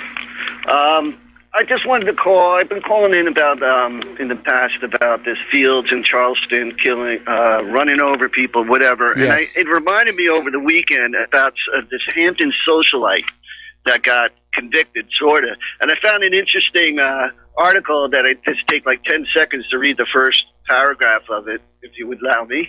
Okay. It says, Riverhead, New York, Lizzie Grubman, the New York publicist with a star-studded roster of clients, pleaded guilty Friday in a hit-and-run crash that injured 16 people outside a Hamptons nightclub.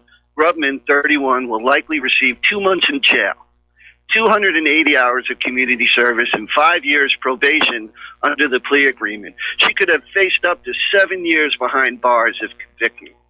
And the witnesses, they say, which occurred on July 7th, 01, Grubman became upset when a bouncer asked her to move her Mercedes from a fire lane. The bouncer claimed that Grubman called them white trash before slamming her SUV into a reverse and driving into the crowd. With 16 people injured outside Conscious Point Inn, Grubman was whisked away in another vehicle, but the police tracked her down.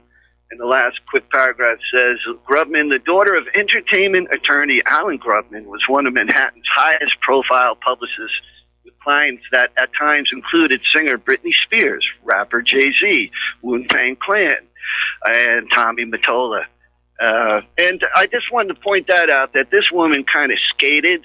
She clearly sounded like she hated these people, and she ran them over, and she got away. And this guy down there sounds like who was it a jury of his peers?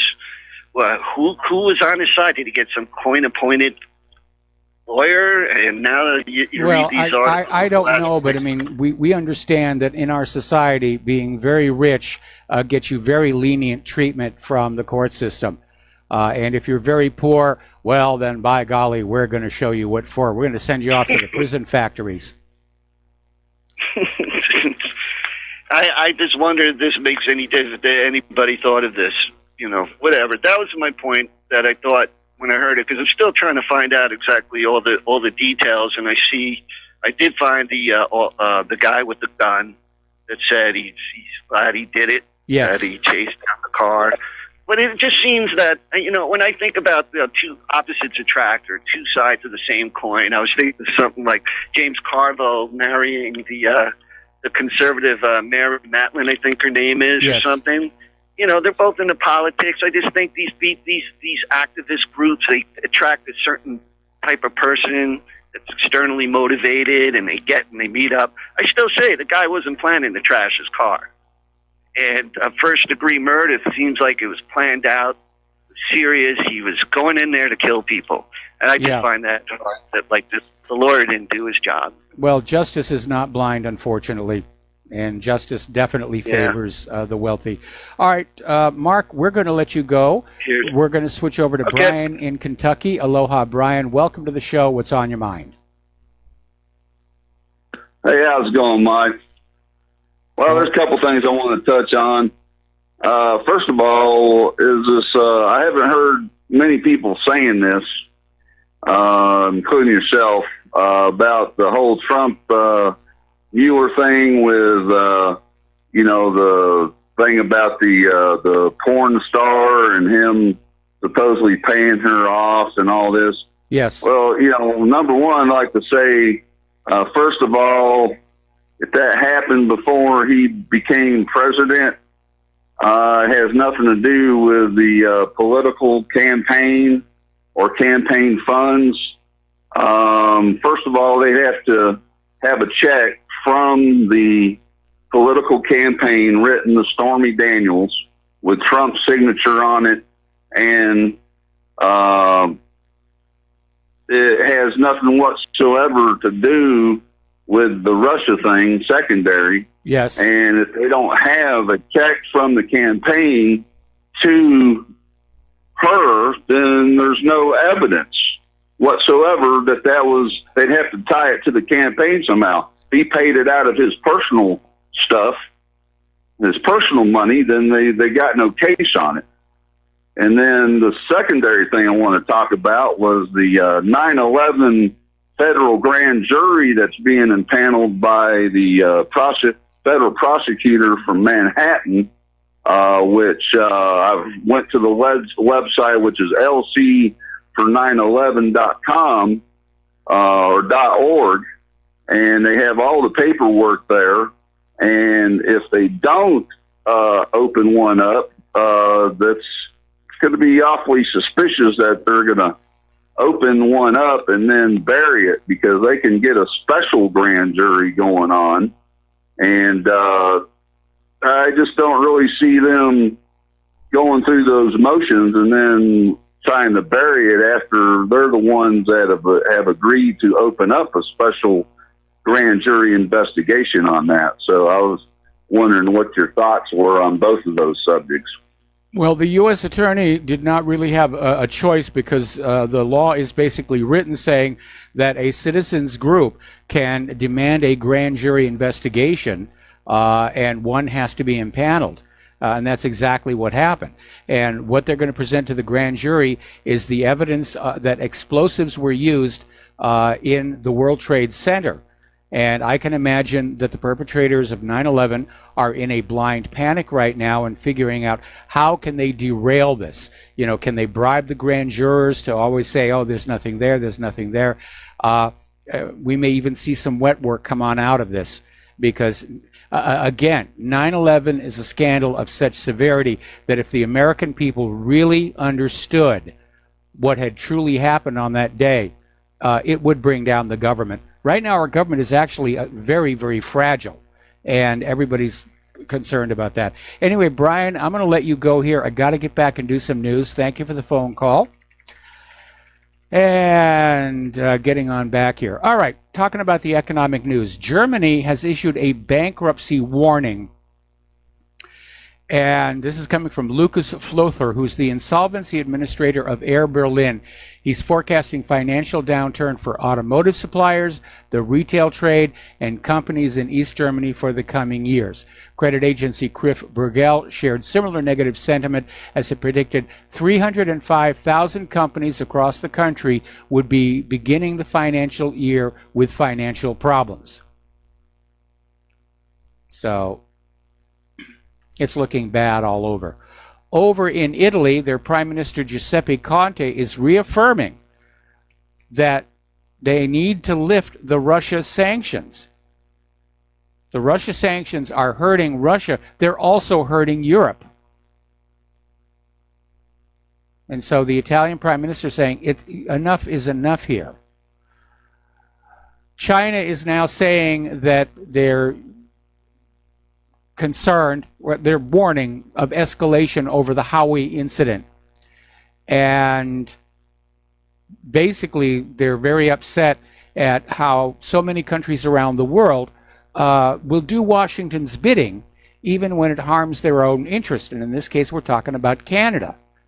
So Canada's unacceptable arrest and detention of Huawei Technologies Chief Financial Officer Sabrina Meng Wanzhou was all about Ottawa acting as a U.S. proxy, serving its aim to aid corporate America against foreign competition by whatever it takes to give U.S. enterprises an international advantage by fair or foul means, which is really what this seems to be.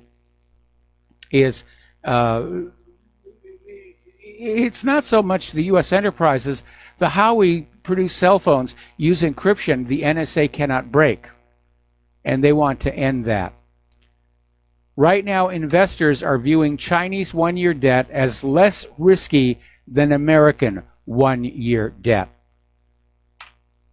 All right, we're going to take another phone call. Johnny in California, aloha. Welcome to the show. What's on your mind? Mike, hey, I wanted to talk to you about the the Yellow Vest Inauguration Day protest here in California. Yes. It is on Monday, January 7th at 8:30 a.m. at the California State Capitol. and you can look it up on Facebook as the Yellow Vest Inauguration Day protest. And it is to protest against the excessive gun laws and unconstitutional gun laws here in California, and also the unconstitutional taxes that are being put upon us without representation. So, I'm just hoping. I sent you an email the other day about that. Yes. And I'm hoping you can get that out on the website. And would you resend that website so I can link to it? I sure will. All right. Well. Okay. Mike, thank you very much. You're welcome. Thank you very much for the phone call. Okay.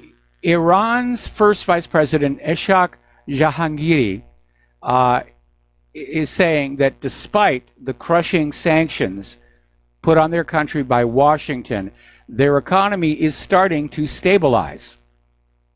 And it's running obviously at a lower level, but it's running. And that they intend to stand firm on their right to have defensive weapons. Now, Iran never was building nuclear weapons. That was another big lie. Now, of course, Donald Trump has pulled out of the P5+1 deal, and he's after those long-range missiles. All right, we're going to be right back after these few words. Aloha, America. Welcome back to our show. And with reference to that video about Seattle and the caller we just had, I just got an email. I live right in Seattle. I can tell you that if there is a square foot of vacant land, a tent will be on it within hours. And yes, needles everywhere, trash, human waste. We have a city council that can't say no. I am so sorry to hear that, because Claire and I, we have good memories of Seattle from when we were there, which admittedly was a while ago. Talking about 20 years. Same thing with San Francisco. Claire's from San Francisco originally. And I used to visit San Francisco often because my grandfather lived there. And then we actually briefly lived there during the production of Day After Tomorrow. I actually rode the cable car to get to work every day. And to hear what's happening to these cities, iconic American cities. It's very depressing here. Getting on back to the economic news, more than half of Americans say they did not get a pay raise this year. We're being told the economy is thriving, but most Americans say they aren't seeing a difference in their paychecks. Gee, I wonder where all that thriving economic profit is going. Wall Street. A lot of people are talking about the welfare system and is there a problem? There are a couple. One is that there are welfare cheats. The system isn't really policed all that well. Second, welfare in many places, because of this shoving down of wages and salaries, welfare actually pays you more than going out and getting a job. And that's why so many people stay on welfare. And as soon as you start earning more money, welfare cuts all your benefits faster than they can be replaced by the wages. Doesn't really work. Article that came out of Patriot Rising, banks have become judge, jury, and prosecutor and can just shut you down for nothing that's actually illegal. Congress has effectively turned banks against their own clients. With all these new regulations supposedly to fight terrorism and money laundering, and as a result, banks will close your account and report you to the government for the least little misstep, which is another reason to basically keep the majority of your money in your home. All right, here's the news we talked about a little bit before. Donald Trump is folding on the wall funding. He was talking tough about it, said he was going to shut down the government because he wanted $5 billion for his border wall in the budget, the spending plan. And the Democrats, led by Nancy Pelosi and Chuck Schumer, said, absolutely no, it's not going to happen. It was a chest-thumping contest, and unfortunately, Pelosi and Schumer won it. Now, they're going to put $1.6 billion into the budget for general border enforcement. Trump is now saying he's going to be able to come up with the money for his wall someplace else. But it illustrates my greatest concern about Donald Trump. He's a weak leader. He won't stand his ground. He's too easily manipulated. And that's disappointing. We didn't elect him just to sit there in the White House and look presidential. We elected him to lead this country, not just stand back and let every special interest group and Black Lives Matter and Planned Parenthood and Antifa just run roughshod over the rest of us. Over in Arizona at Prescott College, they have an adjunct professor, Patrice Coulors. She's a co-founder of the Black Lives Matter movement. And she came on out making a comment that ICE, the Immigration Customs Enforcement, is equal to the German Gestapo because, after all, it's rounding up human beings who are labeled illegal by the U.S. government. Well, I'm sorry, they are illegal. The instant they set foot over that border without going through the legal immigration process, they are criminals. And I think it's very inappropriate to describe the ICE agents as Gestapo. Basically, when it comes right down to it, the Democrats just wanted to win. They wanted to beat Trump. And they don't care what happens to the rest of the country. They don't care all the damage that the open borders are causing. Well, they do care because those illegal immigrants are going to vote for the Democrats.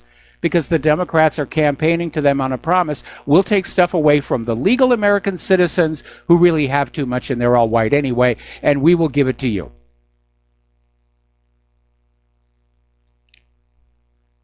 So it's really out of control. Now, apparently victims of violence by illegal aliens held a rally for stronger border security. There's a video of it at whatreallyhappened.com. So the people are starting to stand up here.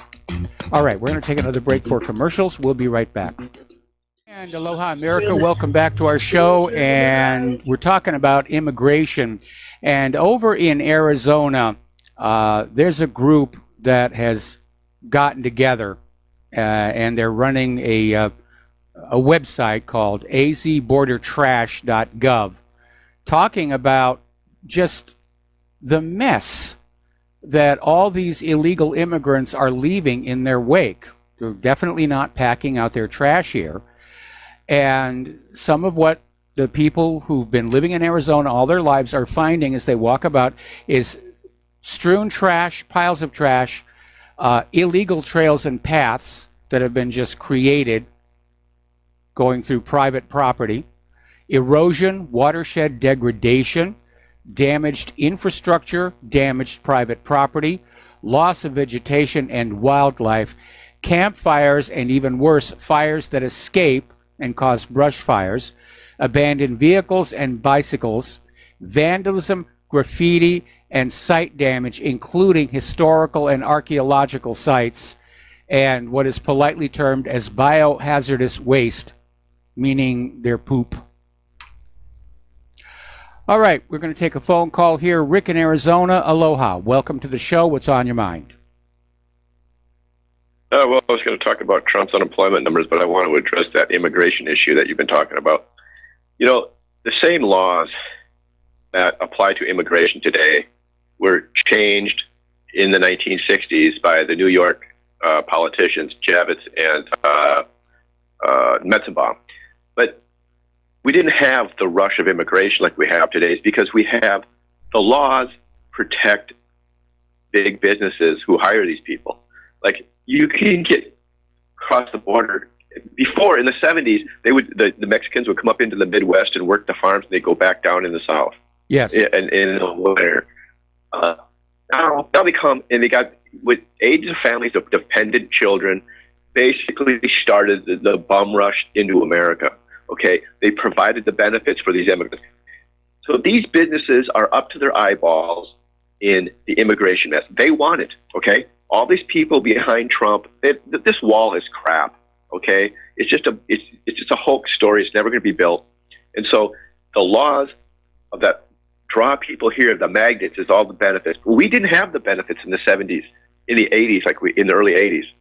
You know, they didn't come rushing in here like they used to. So the big businesses are behind all this immigration. Now, Trump's numbers, his lowest unemployment numbers for the African American community, is because if you fill out an application, you are asked if you've been on not unemployment, but if you've collected food stamps in the last 24 months, and that takes preference. They get a huge tax credit, not a deduction, but a tax credit. So people are being hired up like crazy to take advantage of the tax credit. So who knows how long it'll last. But don't believe these numbers, people. All these people getting hired off the welfare rolls is because of the tax credit and the laws that apply to it. And like, as far as Trump getting rid of the Obamacare mandate, they got rid of the mandate because there are new work requirements for Medicaid expansion. And if you don't meet those requirements in certain situations, you get kicked off. So they cannot hit you with a bill for not having health insurance. This is all crap, smoke and mirrors. Nothing is changing. They're just transferring the benefit payment in a different way. So thanks for taking my call. All right, you've got it here, and thank you very much. We're going to let you go. All right, getting on back to immigration. Apparently, Tucker Carlson on Fox News made the comment that immigrants make the U.S. poorer and dirtier. And if you think back to that article about Arizona, if you think back to the comments about Seattle and San Francisco, it does seem to be true. But at least 5 companies have now pulled their advertising from the Tucker Carlson Tonight Show after Carlson asserted that immigrants make the U.S. poorer and dirtier and more divided. Yes, we're all very divided on this issue. Tucker Carlson has nailed it. He's right on point. But apparently, critics launched a social media campaign to pressure the advertisers to quit his show.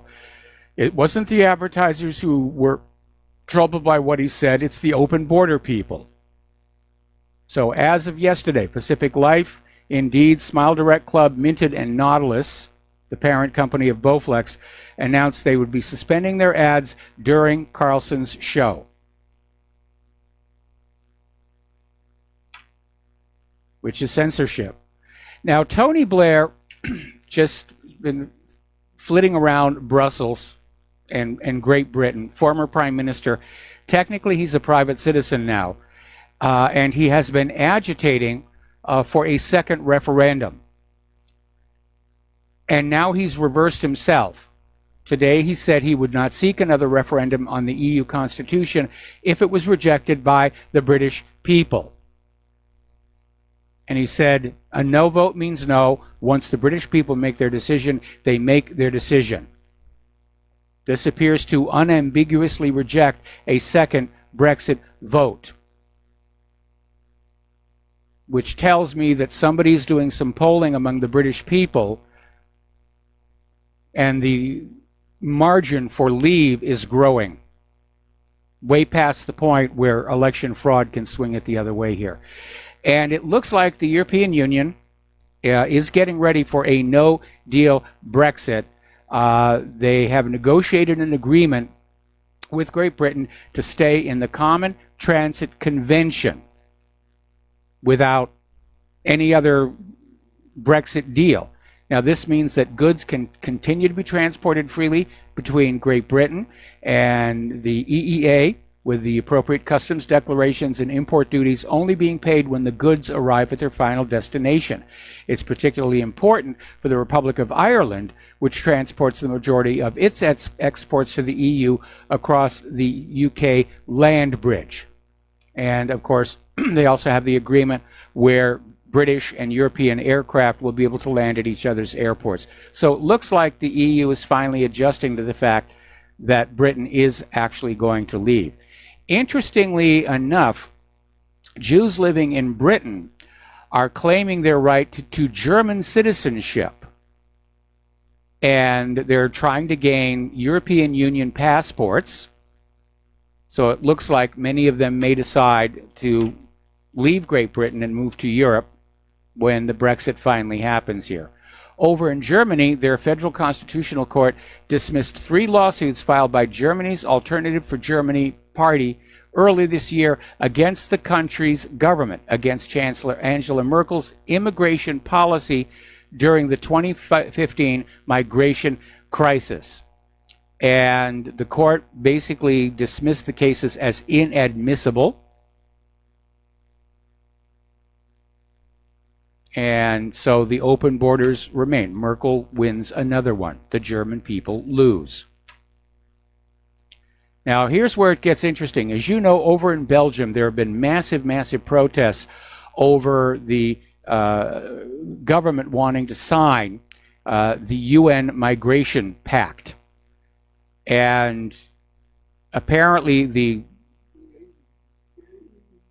protest was so large and so loud that apparently there was a motion of no confidence placed before his government. And so Belgium's Francophone Liberal Prime Minister Charles Michel has resigned.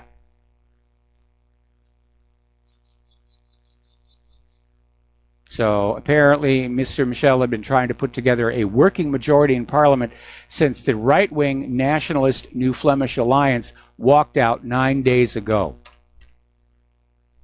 So big changes are on the horizon here. We've been talking about the poor quality of education, and a lot of it's Common Core.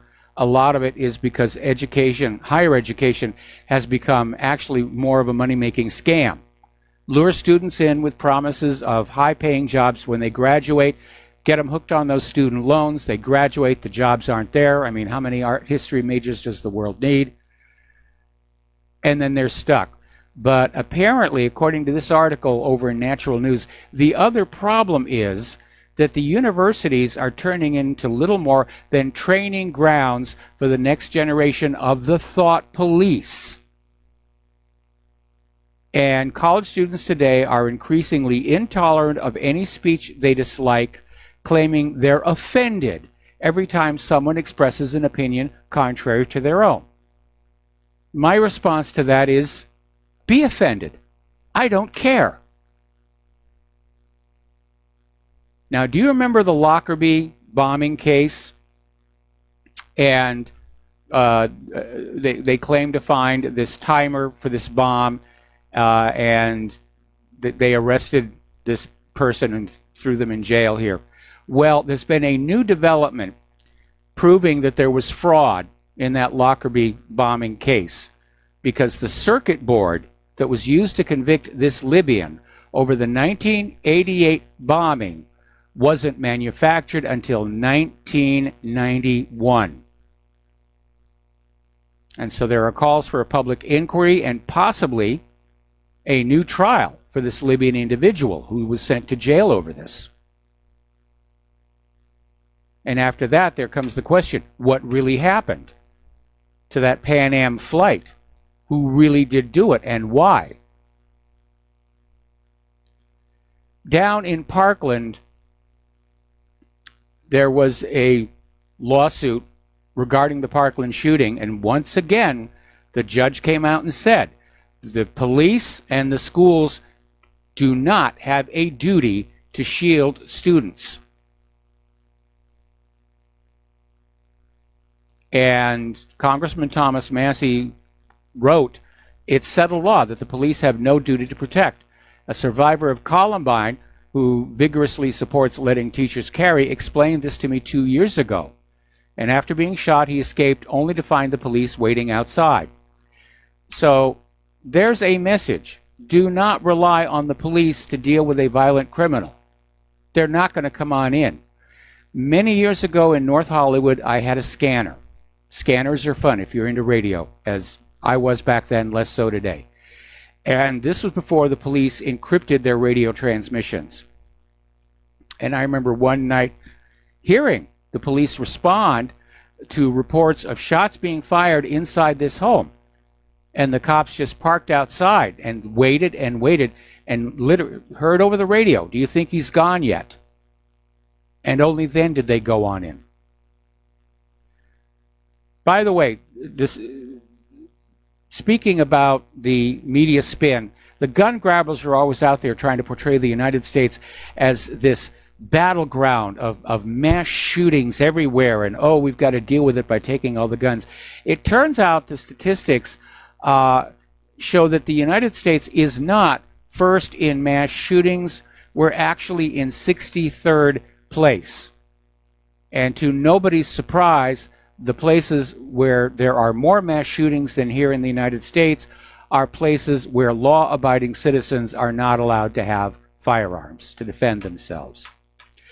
Now, the Trump administration is moving to ban bump stocks, and apparently the deadline for them will be late March.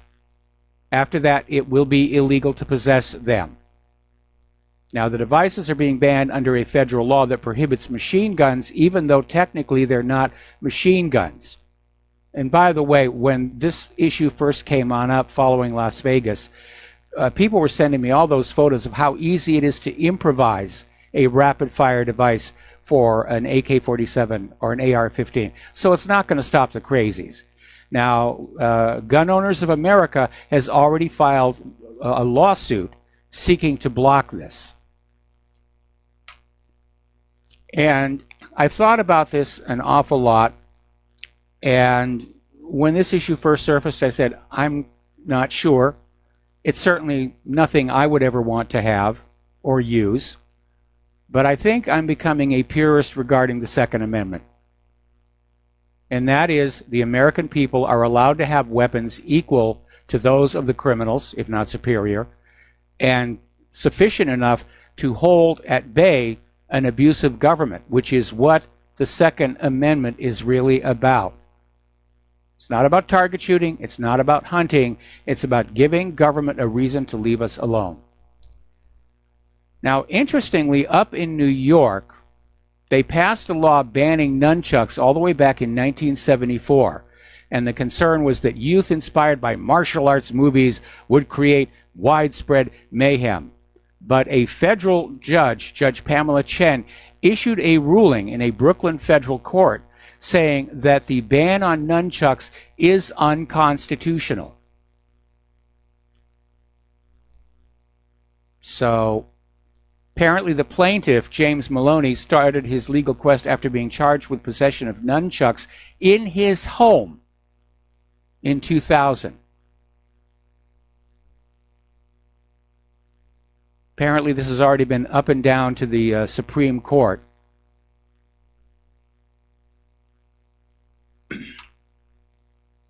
Now, here's an interesting situation. Two gay Arizona men who are planning to be married in May of next year created a same-sex Barbie set with two Ken dolls as a birthday presentation for an 8-year-old niece who will be one of the Flower Girls. And apparently Mattel, which is the toy company that makes Barbie dolls, has agreed to meet with them to discuss the possibility of actually making gay and lesbian Barbie doll, Ken doll sets to sell in the stores. Now, I think they're perfectly within their rights to take two Ken dolls and make their little presentation here. I think a lot of parents are going to be very resistant to the idea of having this stuff in the stores when their children walk by window shopping here. So, let's see. Story coming out of Investment Watch blog. If Google is not stopped, the rogue search engine will steal every election for Democrats from this day forward. And they're going back to the testimony of Google CEO Sundar Pichai, basically saying that they filter search queries so that conservative points of view are way down at the bottom and the liberal agenda is at the top. And it's estimated that Google has the ability to sway 25% of the voters in an election. All right, we're going to take a commercial break. We're going to be back with the last segment of our program after these few words. And aloha, America. Welcome back to our show. Last segment of our program today here. And apparently there is a former Edge browser intern who alleges that Google sabotaged Microsoft's browser by pushing notorious changes onto YouTube and other sites that only Chrome and Chromium browsers could render. I think that comes under the heading of Dirty Pool. And apparently, according to this article over in Investment Watch blog, Twitter is censoring past tweets from Assange and WikiLeaks right now. They're just going back through history and trying to erase everything. Talk about 1984. Winston Smith, white courtesy phone. Winston Smith, white courtesy phone. Now, here's an interesting story, and I kind of like this. The Grand Rapids Public School District, back in the 1980s, purchased a Commodore Amiga computer. Now, the Amiga, which replaced a computer the size of a refrigerator, was set up to control heat and air conditioning at the district's 19 schools. It has been running continuously for the last 30 years. So every time you go into a computer store and you complain that the last laptop you bought died after 4 or 5 years, and they say, well, they can't make them last any longer. Yeah, they can. They just don't want to. They want you to have to buy hardware and software over and over and over again. It maximizes their profits. I've got a Commodore VIC-20 up here that's still running perfectly. And I used to be an Amiga developer. When I first set up Claire's electronic music studio as my wedding present to her, that was on an Amiga. They were good little machines. So, now, there's been a development regarding the chips inside cell phones. As you know, there's been concern that cell phone companies, in order to motivate you to buy the latest model, are slowing down the older models. When you do the update, it loads code that slows it down. Now, Apple is still insisting it's to preserve battery life, but it's not really going to do that because apparently the way they slow the phone down is they put in a malicious workload. In other words, to get the CPU working hard before you get to do anything with it. That's obviously going to use up your battery much faster. But even worse, apparently it wears out the chips more quickly.